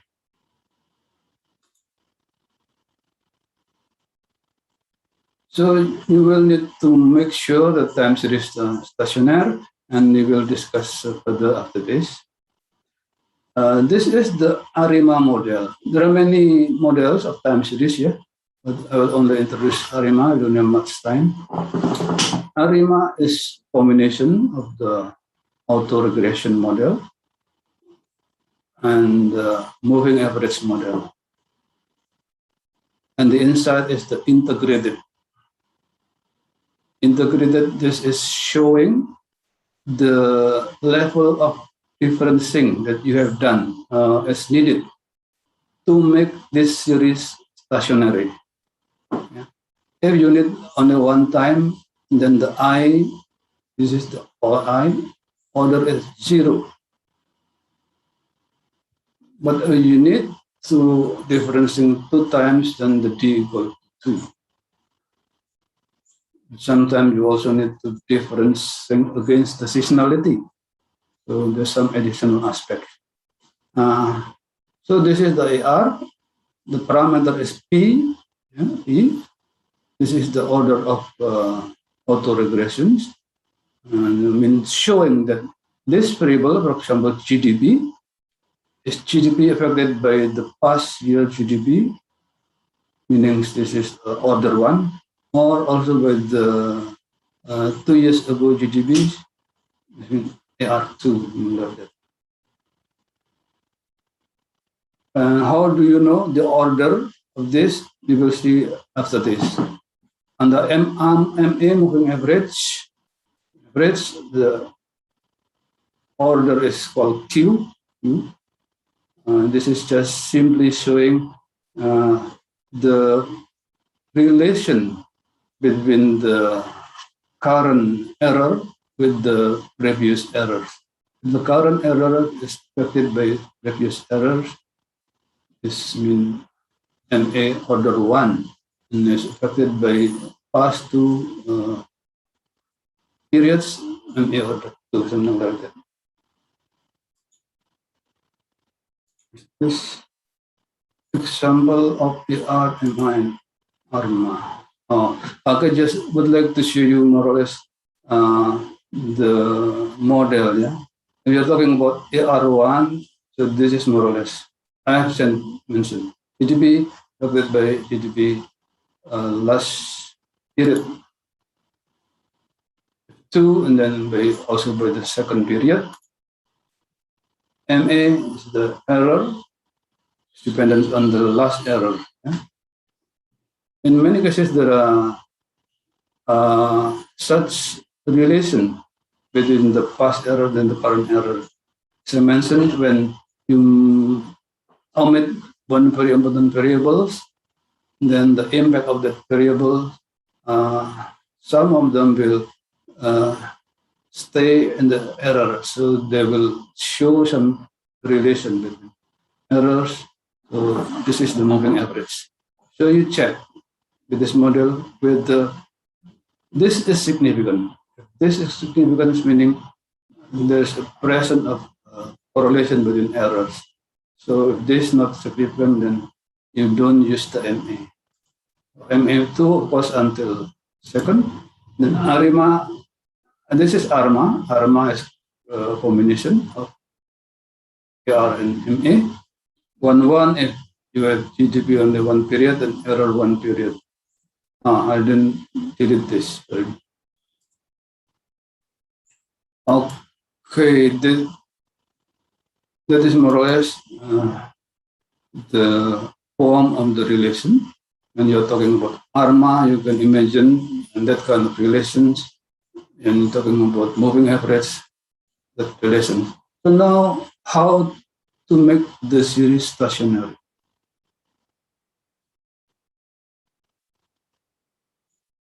You have to difference the series in order to make them stationary.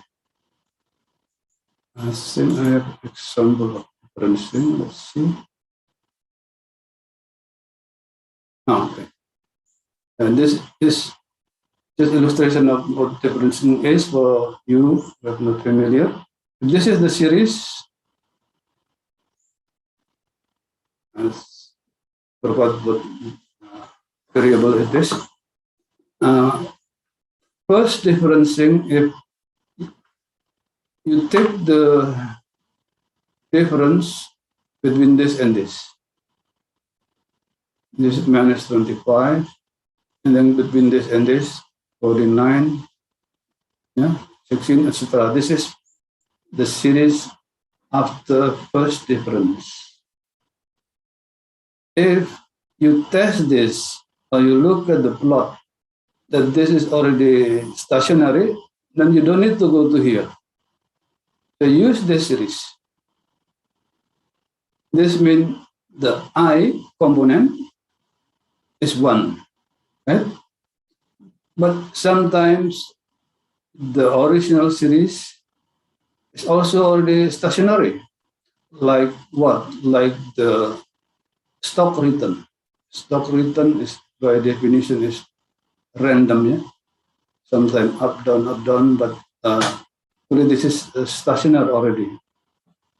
Return, yeah, not the price of return. I mean, the profit coming from the stock. So if that is the case, and then the order of differencing the I will be 0. But if you need to difference one time, the order is 1, 2 times the order is 2. Okay. Yeah. So identifying the differencing, one time differencing, the t equal to 1. You need 2 times for differencing until stationary, yeah? Until stationary, remember? T is 2. But you still not get the stationary series after this. You can do the seasonal differencing. So here we have another component is S equal to 1. One time differencing and seasonal time differencing will also combine. We can also combine. Because in the example will provide you, the time series really stubborn. Yeah? It's very difficult to make it stationary. After we take the second difference, we do this with seasonal, still not stationary. And if this, and then you will have t equal to 1 and s equal to 1. What is here? I cannot see, but I don't know how to minimize this one. But do you have this on the right? Can you tell me? Okay, oh yeah, some time combine, okay. I have mentioned this. Okay, next is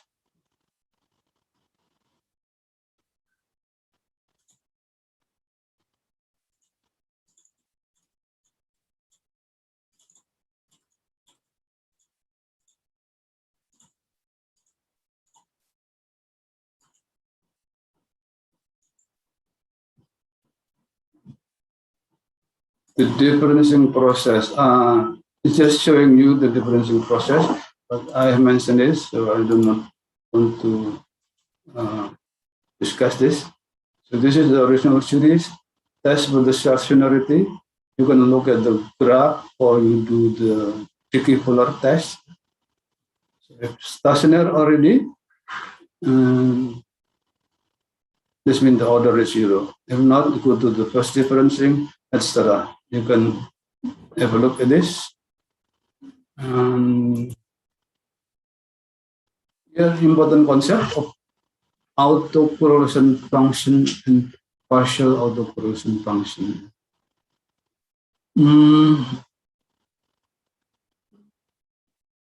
The plots of the autocorrelation functions are very important to provide us some idea of what order of the AR, or what order of the MA, or what order of both,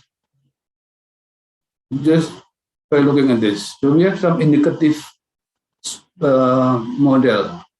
The component of D has been defined from the differencing, right?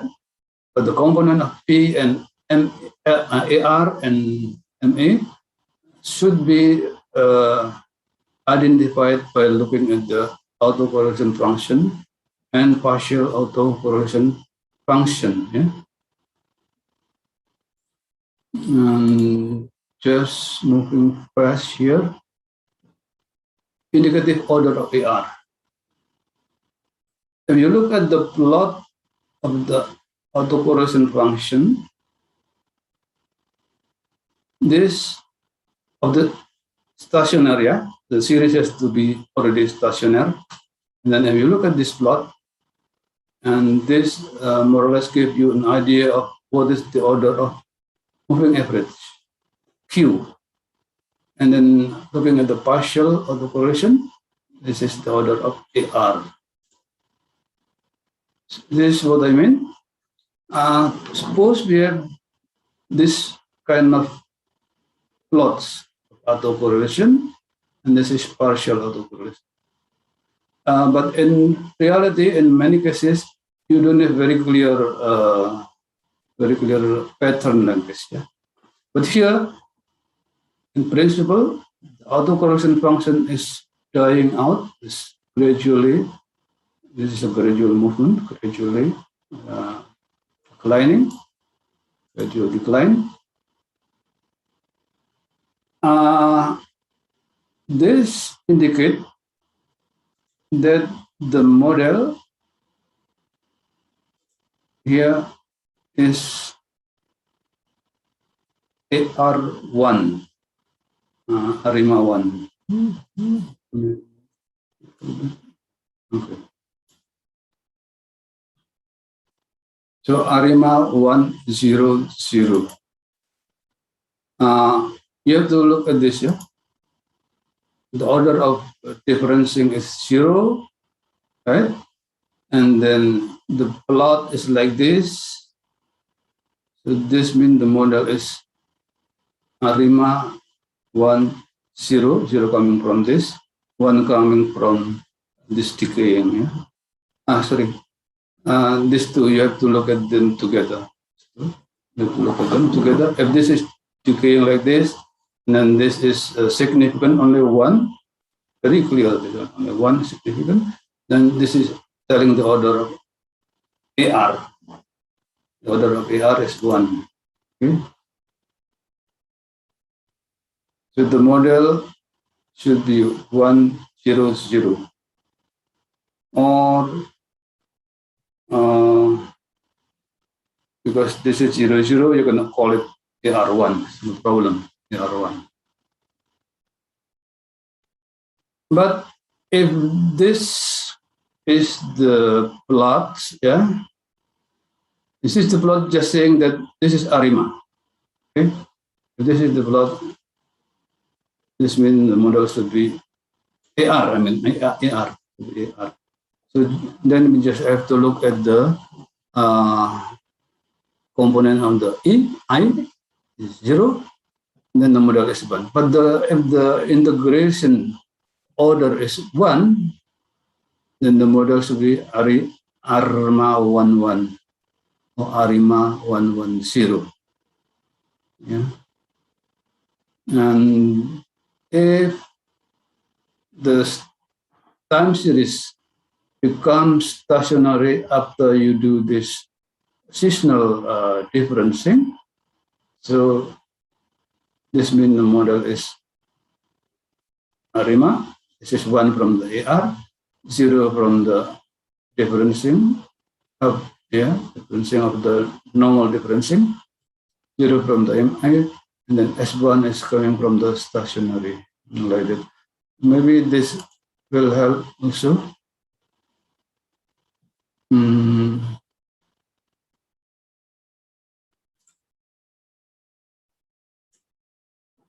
Yes.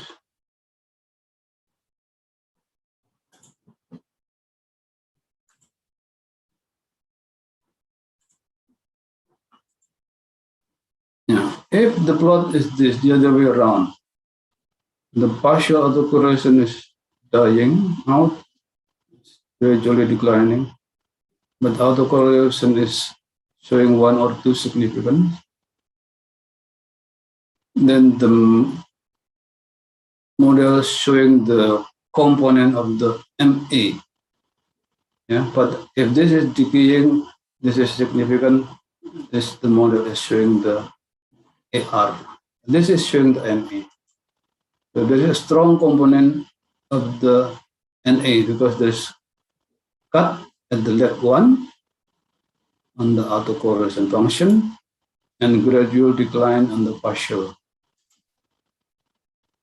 So the model clearly has no AR component, and you can put 0, but there's a MA component, 1, maybe 2, yeah, sometimes maybe 1 or 2, but you go with parsimonious concept, and then you can just use 1. And then the D depends on the order of differencing. If it is stationary at level, no differencing, so this means the MA order differencing 0, this is MA. Or you can say this is just MA1. If first differencing is needed, and then this is the model, and etc. So this autocorrelation function and partial autocorrelation function jointly they define the component of MA or the component of AR or the component of both. We have seen the first slide, the component of AR, and then this slide, the component of MA.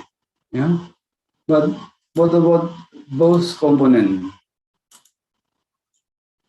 Both component is here. Both are having a cut, no decay, cut. This is a cut at 1 on 1, yeah. So this is ARMA. There's AR component here. There's an MA component here. AR here, MA here. So there's a cut, AR component, MA component. You just look at the D. The D again depends on the level of differencing. Okay. So let's now move on to next. After that, then we have to estimate the ARIMA model. Yeah? Suppose from that model identification, we have ARIMA 112 or 102. Then in the last case, there's some doubt about whether the MA is 1 or 2. you can also test them.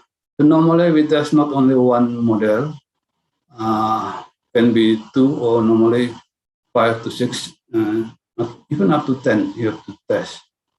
So there are many different kinds of combination which give you some doubts when you are defining the degree of integration, the degree of MA or AR.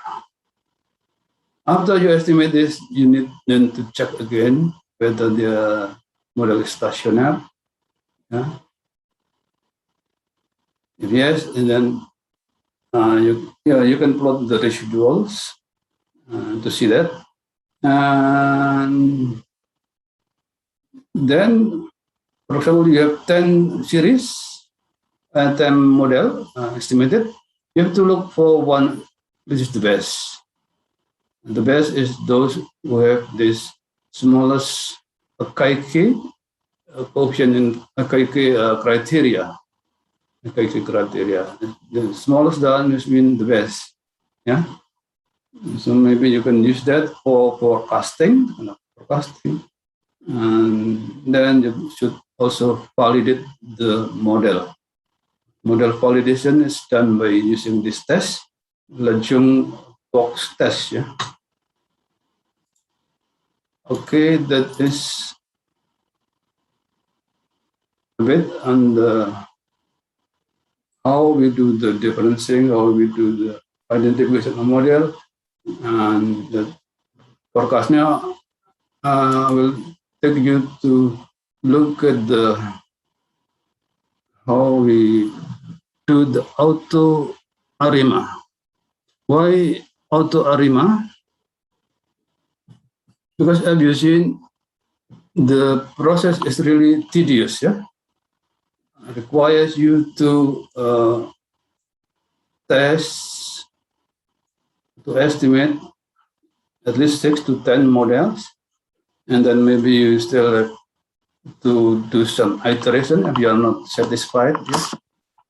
So it can be very, very long process. Now we have this auto ARIMA procedure, which takes care of everything. Yeah? Takes care of everything. Actually, we don't need to test the stationary, etc., because the model will do that and then will suggest this is the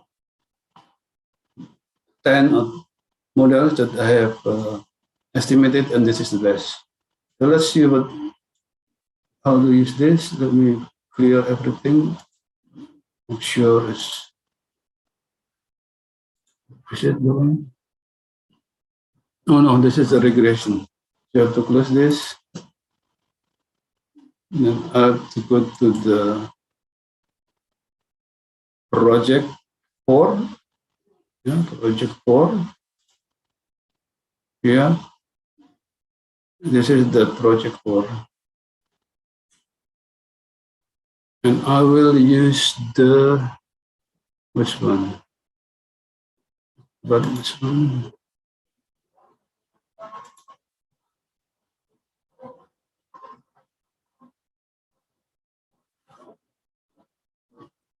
The air passengers TS, air passenger TS.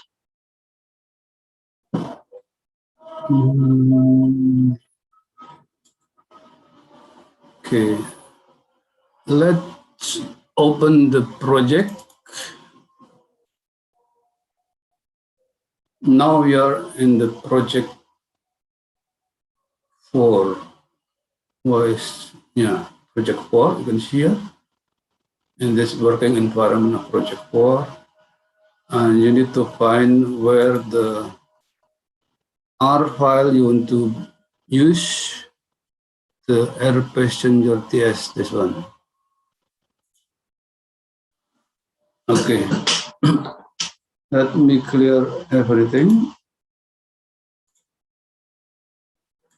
Yeah, this using air passenger data, you can have a look at what here the available, and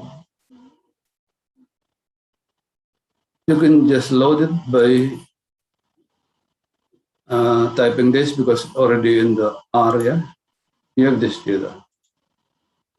This is the data, and you have to load the TS Studio. Okay, and do the plots. Do the plots first. Again, actually, you don't need all of these activities when you do the auto arima, but just to show you that the step by step, yeah, actually, yeah. So the time series plot, the plot of the original series. This is the Air Passenger, the original series. These are just the title.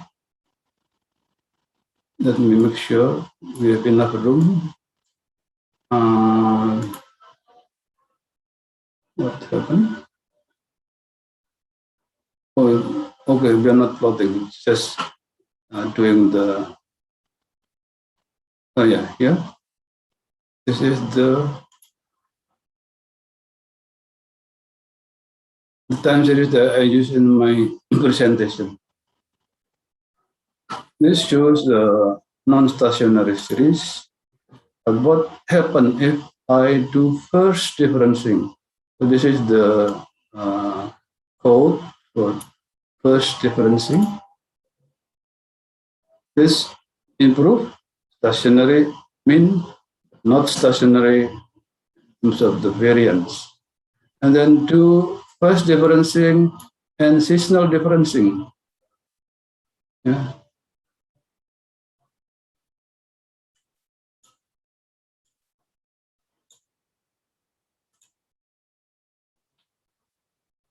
They're a bit better, but the variance is still varying. Clear? You take the logarithm. You take the logarithm and then difference the series.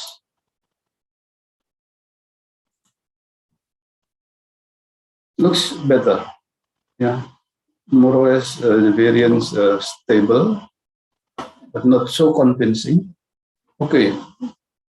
Now, what do I do here? Messenger.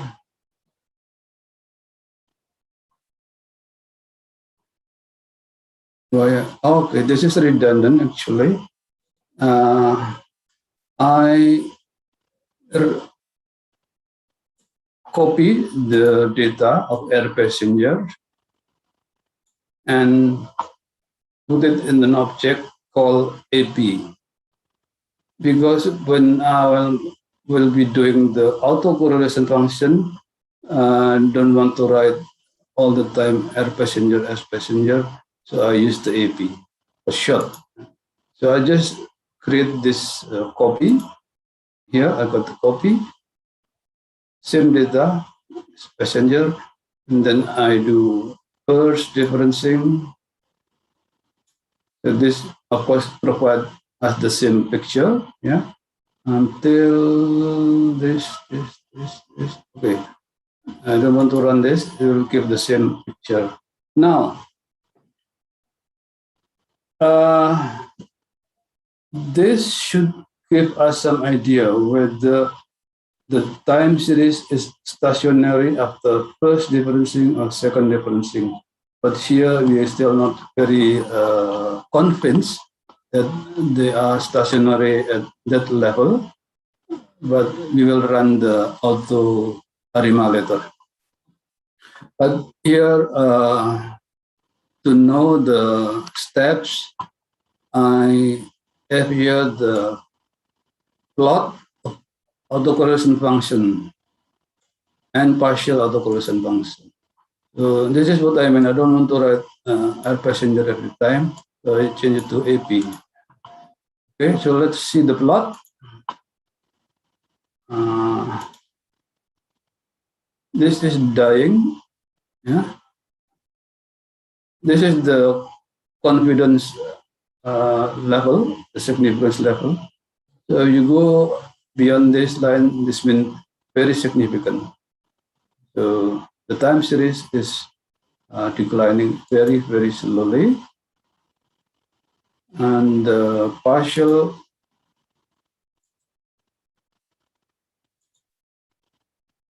see. This shows very strong seasonality. Here, cut at 1, yeah? This one can be omitted, maybe. But here, this seasonality very clearly appear. So maybe the model should include the seasonal component. Process. And I test also APT1. If you look at the bar, this is showing first difference. First difference. After first difference, let's see what happened. Okay, this is also showing a strong seasonality. And you can have a look at all of them before finally you can identify the order of AR and the order of MA, because the order of I should have been identified when you do the differencing, yeah. But again, it was also not very clear. So you can imagine if you do it manually, will take you lots of time to come up with a model which may not be also optimal. So we better suggest that we use this auto arima function. Yeah. For the auto arima, you need to install a few things like the forecast in the time series. Forecast in the time series. And then you load this. If you have installed, just load it. And this is the model that you should run to do the auto arima. There's a function called auto arima. And this here, you just use the original series. You don't need to differentiate extra. They will do it. The algorithm will do it. Just use the original series, and you ask for the Akai key information. That's all. Let's see what it does. Yeah.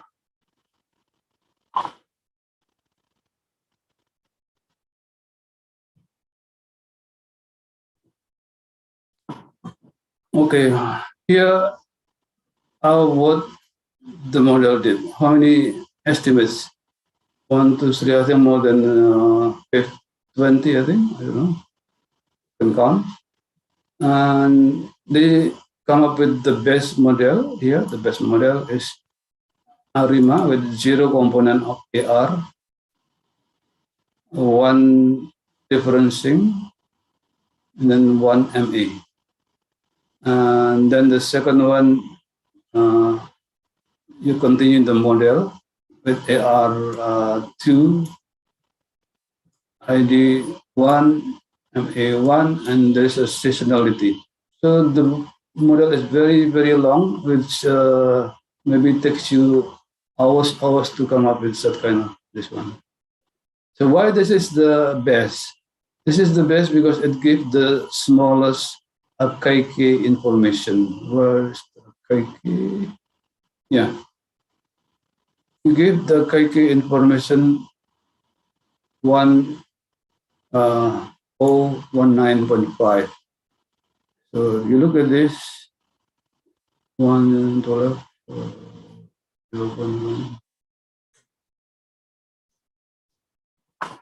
Here you are.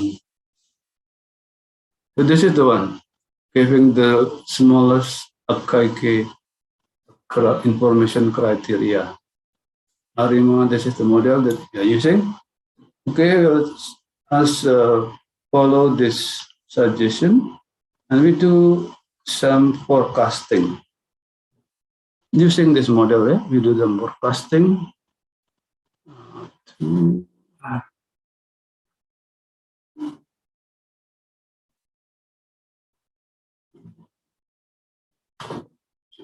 Okay. This is just to check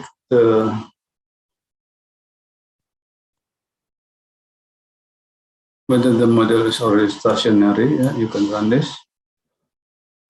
So this one, let's check.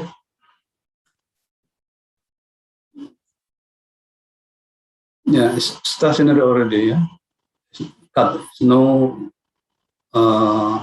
rows of significance here. So it's already stationary model, so we can accept that.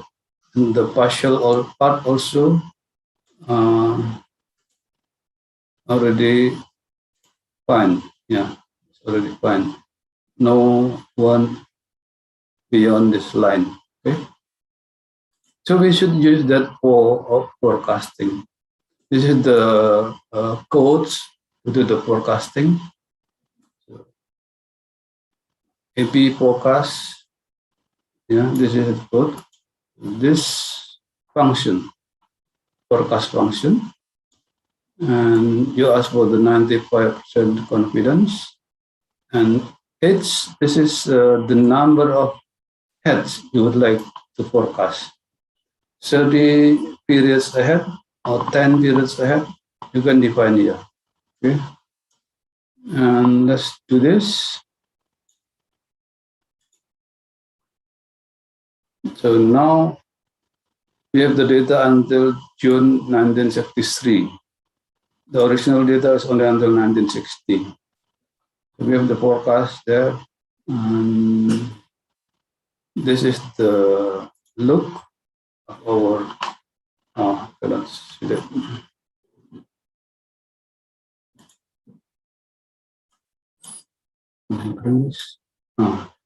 Yeah.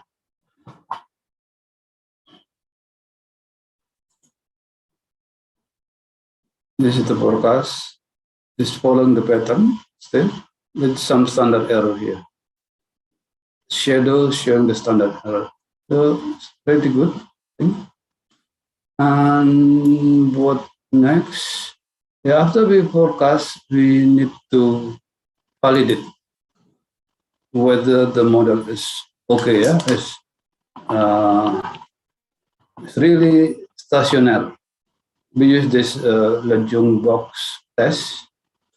Yeah, you should try many different kinds of leg to ensure that it is stable, not really becoming unstationary. So first you use 5 leg, 5, and the result is this one. You look at the probability value.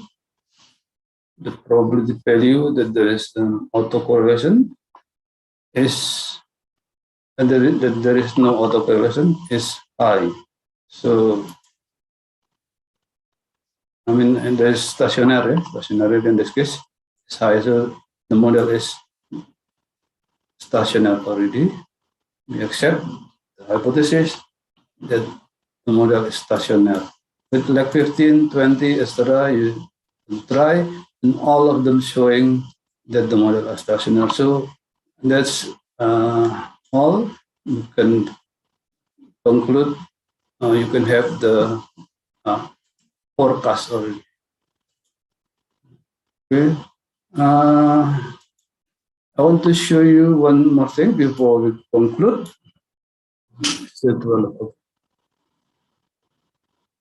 Let me clear everything.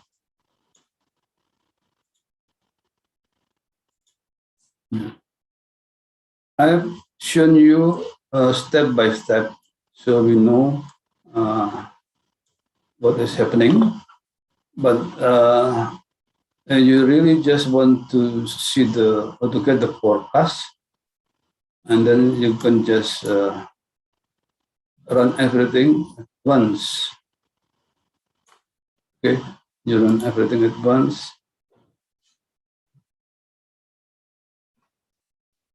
And then you did the job in less than 1 minute, I think. Here, the Lechung box test, if you use 25, it's also not significant. Stationary is not significant. Stationary is not significant. So this is also, this one is a bit in doubt, yeah, near 0.05, but because others okay, so maybe you can accept that, yeah, for the sake of parsimonious. And this is the results, the forecast in the 1963, and what's that?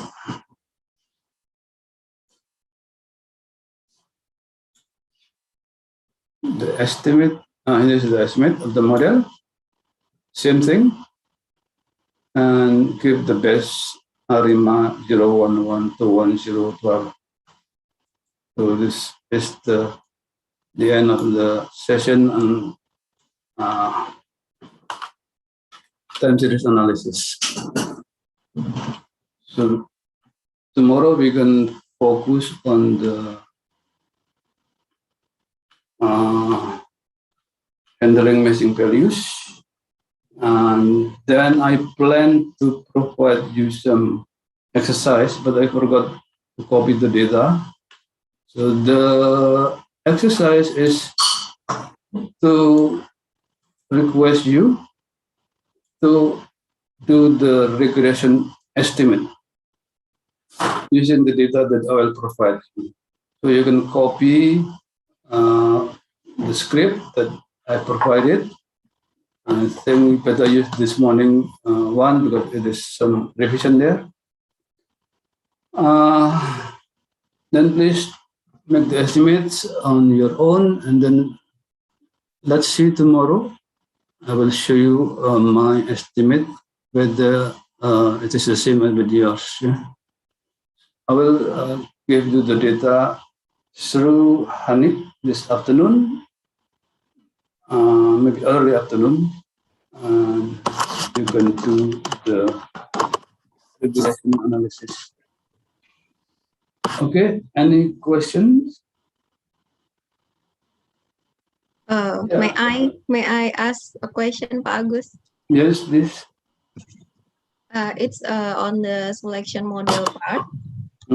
We saw from the output in R, there are three criterions. There are AIC, AICC, and BIC. So my question is, what's the difference of the three criterions, and which one is the most powerful one? Yeah, the most common is the AKK information, and the other maybe trace, yeah, no? Remember? But we normally use the AKK information criteria when you compare the model. And this is more reliable and comparing the results, yeah. So that's why also in this algorithm of the auto-ARIMA, and they use they recommended the use of the AKK, yeah. Okay. Did that answer your question? Yes, thank you, Pak. Yeah. Okay. Any other comment, questions? If not, maybe we can just call it for the day, and we meet again tomorrow with some estimates from you. What is this? Oh, this is again the quiz. Yeah, very brief one. Please do it in 3 or 4 minutes, maybe. Let me close the share screen. Yeah. Number 1, what is that?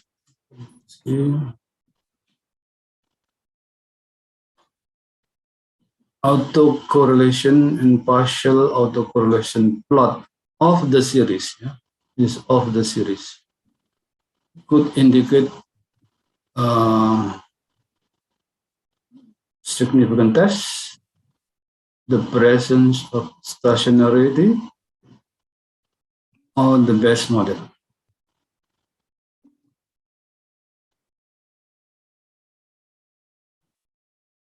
impression of Tasin already in the series, yeah?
We see 25 participated on a poll.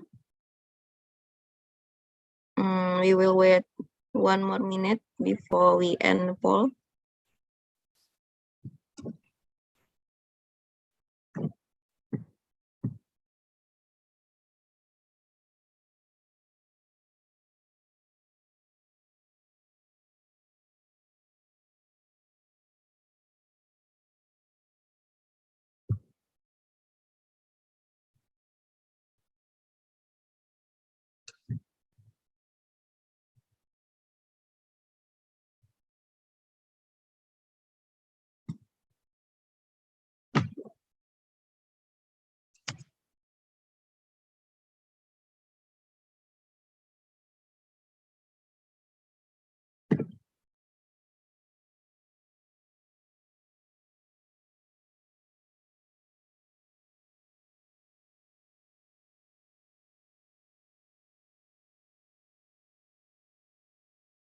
Yeah, okay, Tari, you can end the polling and share the result.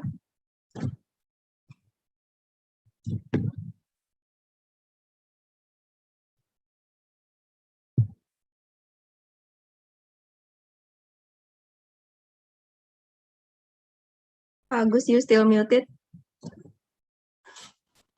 Okay, this is much better results. B is correct one. So the partial autocorrelation function the time series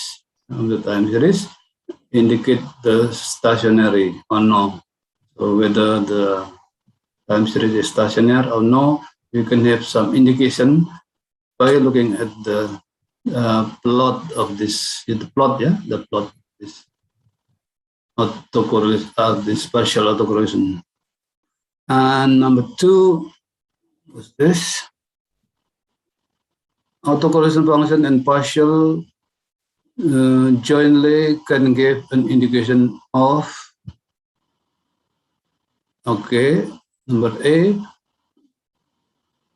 autocorrelation function indicate the AR, this is wrong. The B, autocorrelation function indicate the MA, correct, and the partial autocorrelation indicate the AR. So the correct one is B, yeah.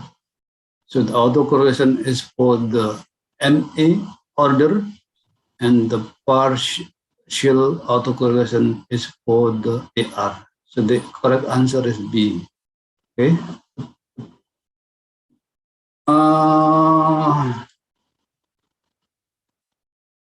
Actually, C is also correct, yeah, because if both are having a cut, and then this means they define also AR and MA. Yeah? So C is also correct. Yeah, C is also correct. So the correct answer is B and C actually. The order, yeah. Okay. Thank you very much. I have sent the data to Hanik and Tari, and I think they will send you immediately. This data is on the UK gas. And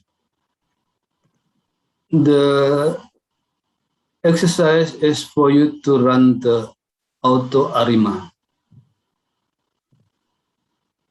Please also run the steps, so give you some experience in looking at the steps. Okay.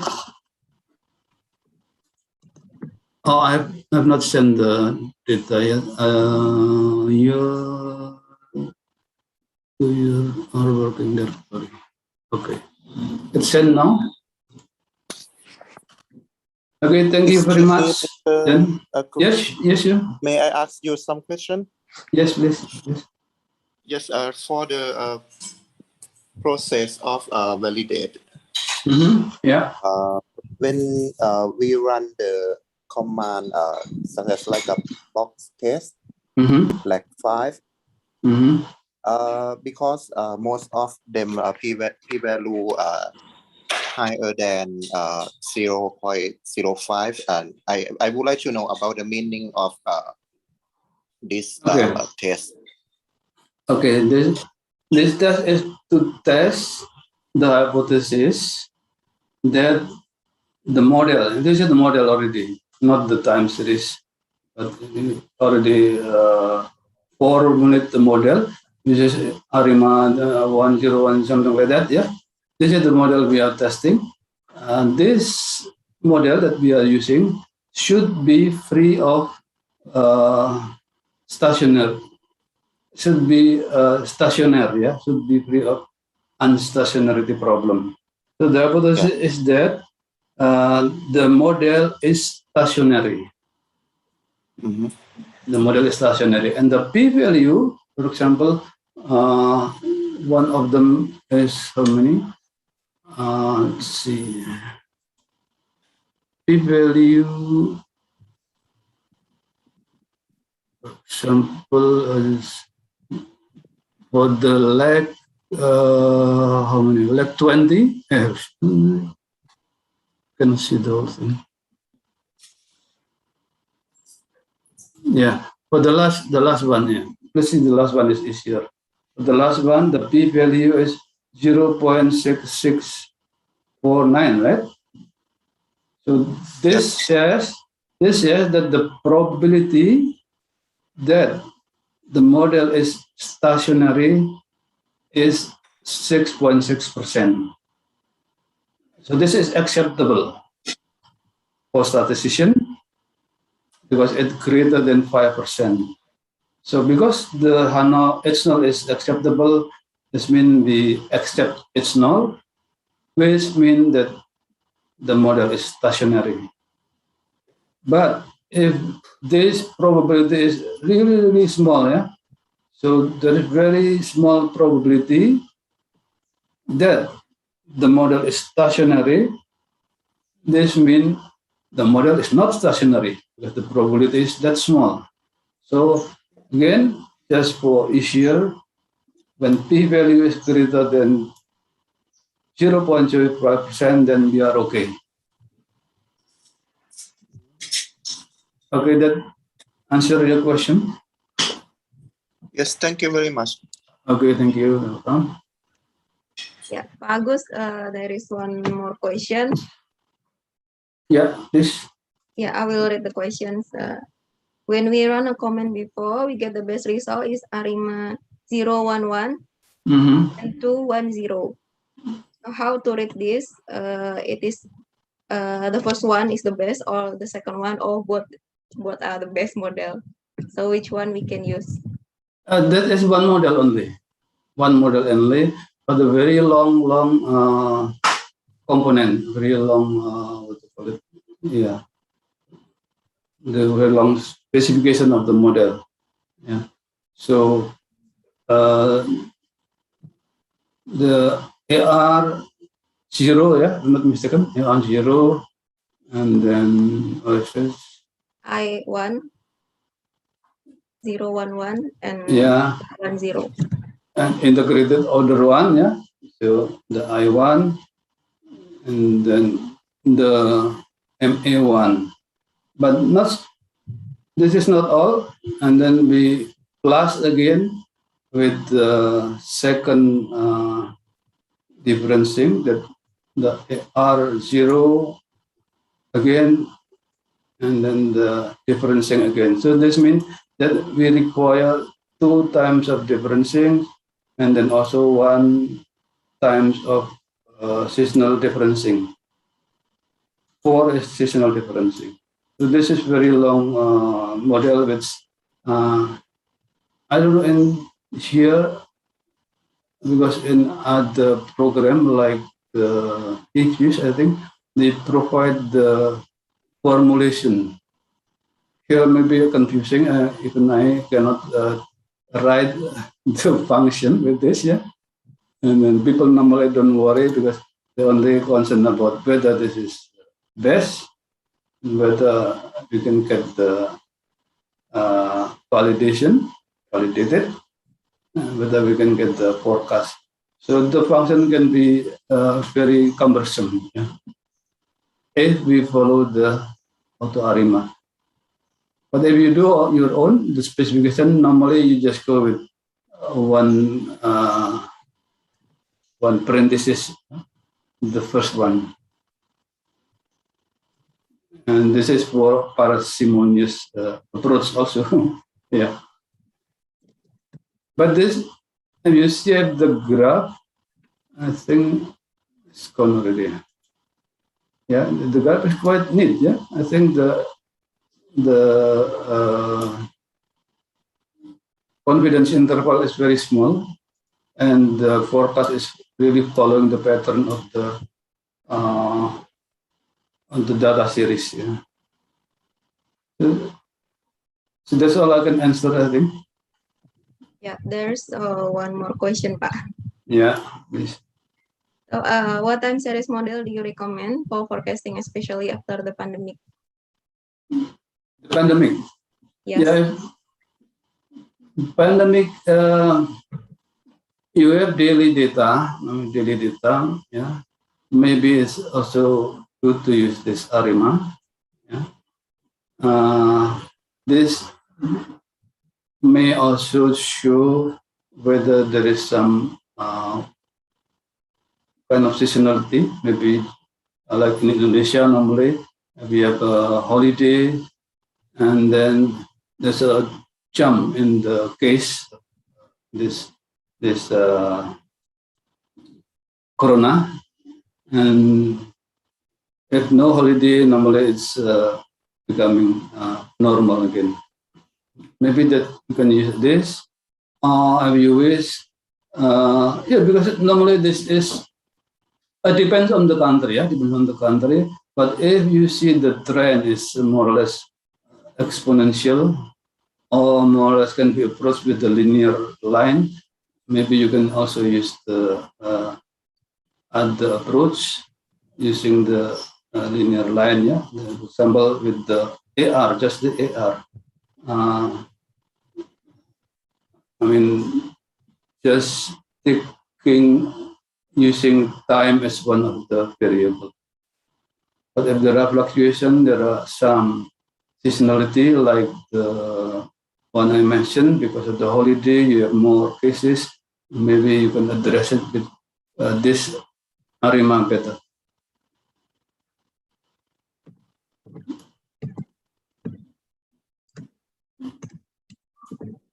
Okay. Yeah, I see no more question, Pak. Okay, thank you very much. Then we can see you tomorrow and have fun with the data I send you and do the modeling. Yes, thank you. Thank you, Pak Agus, for the comprehensive explanation. Thank you. You're welcome. Bye. Thank you Bye. very much and bye bye. See you tomorrow. Thank you, Pak Agus. See you.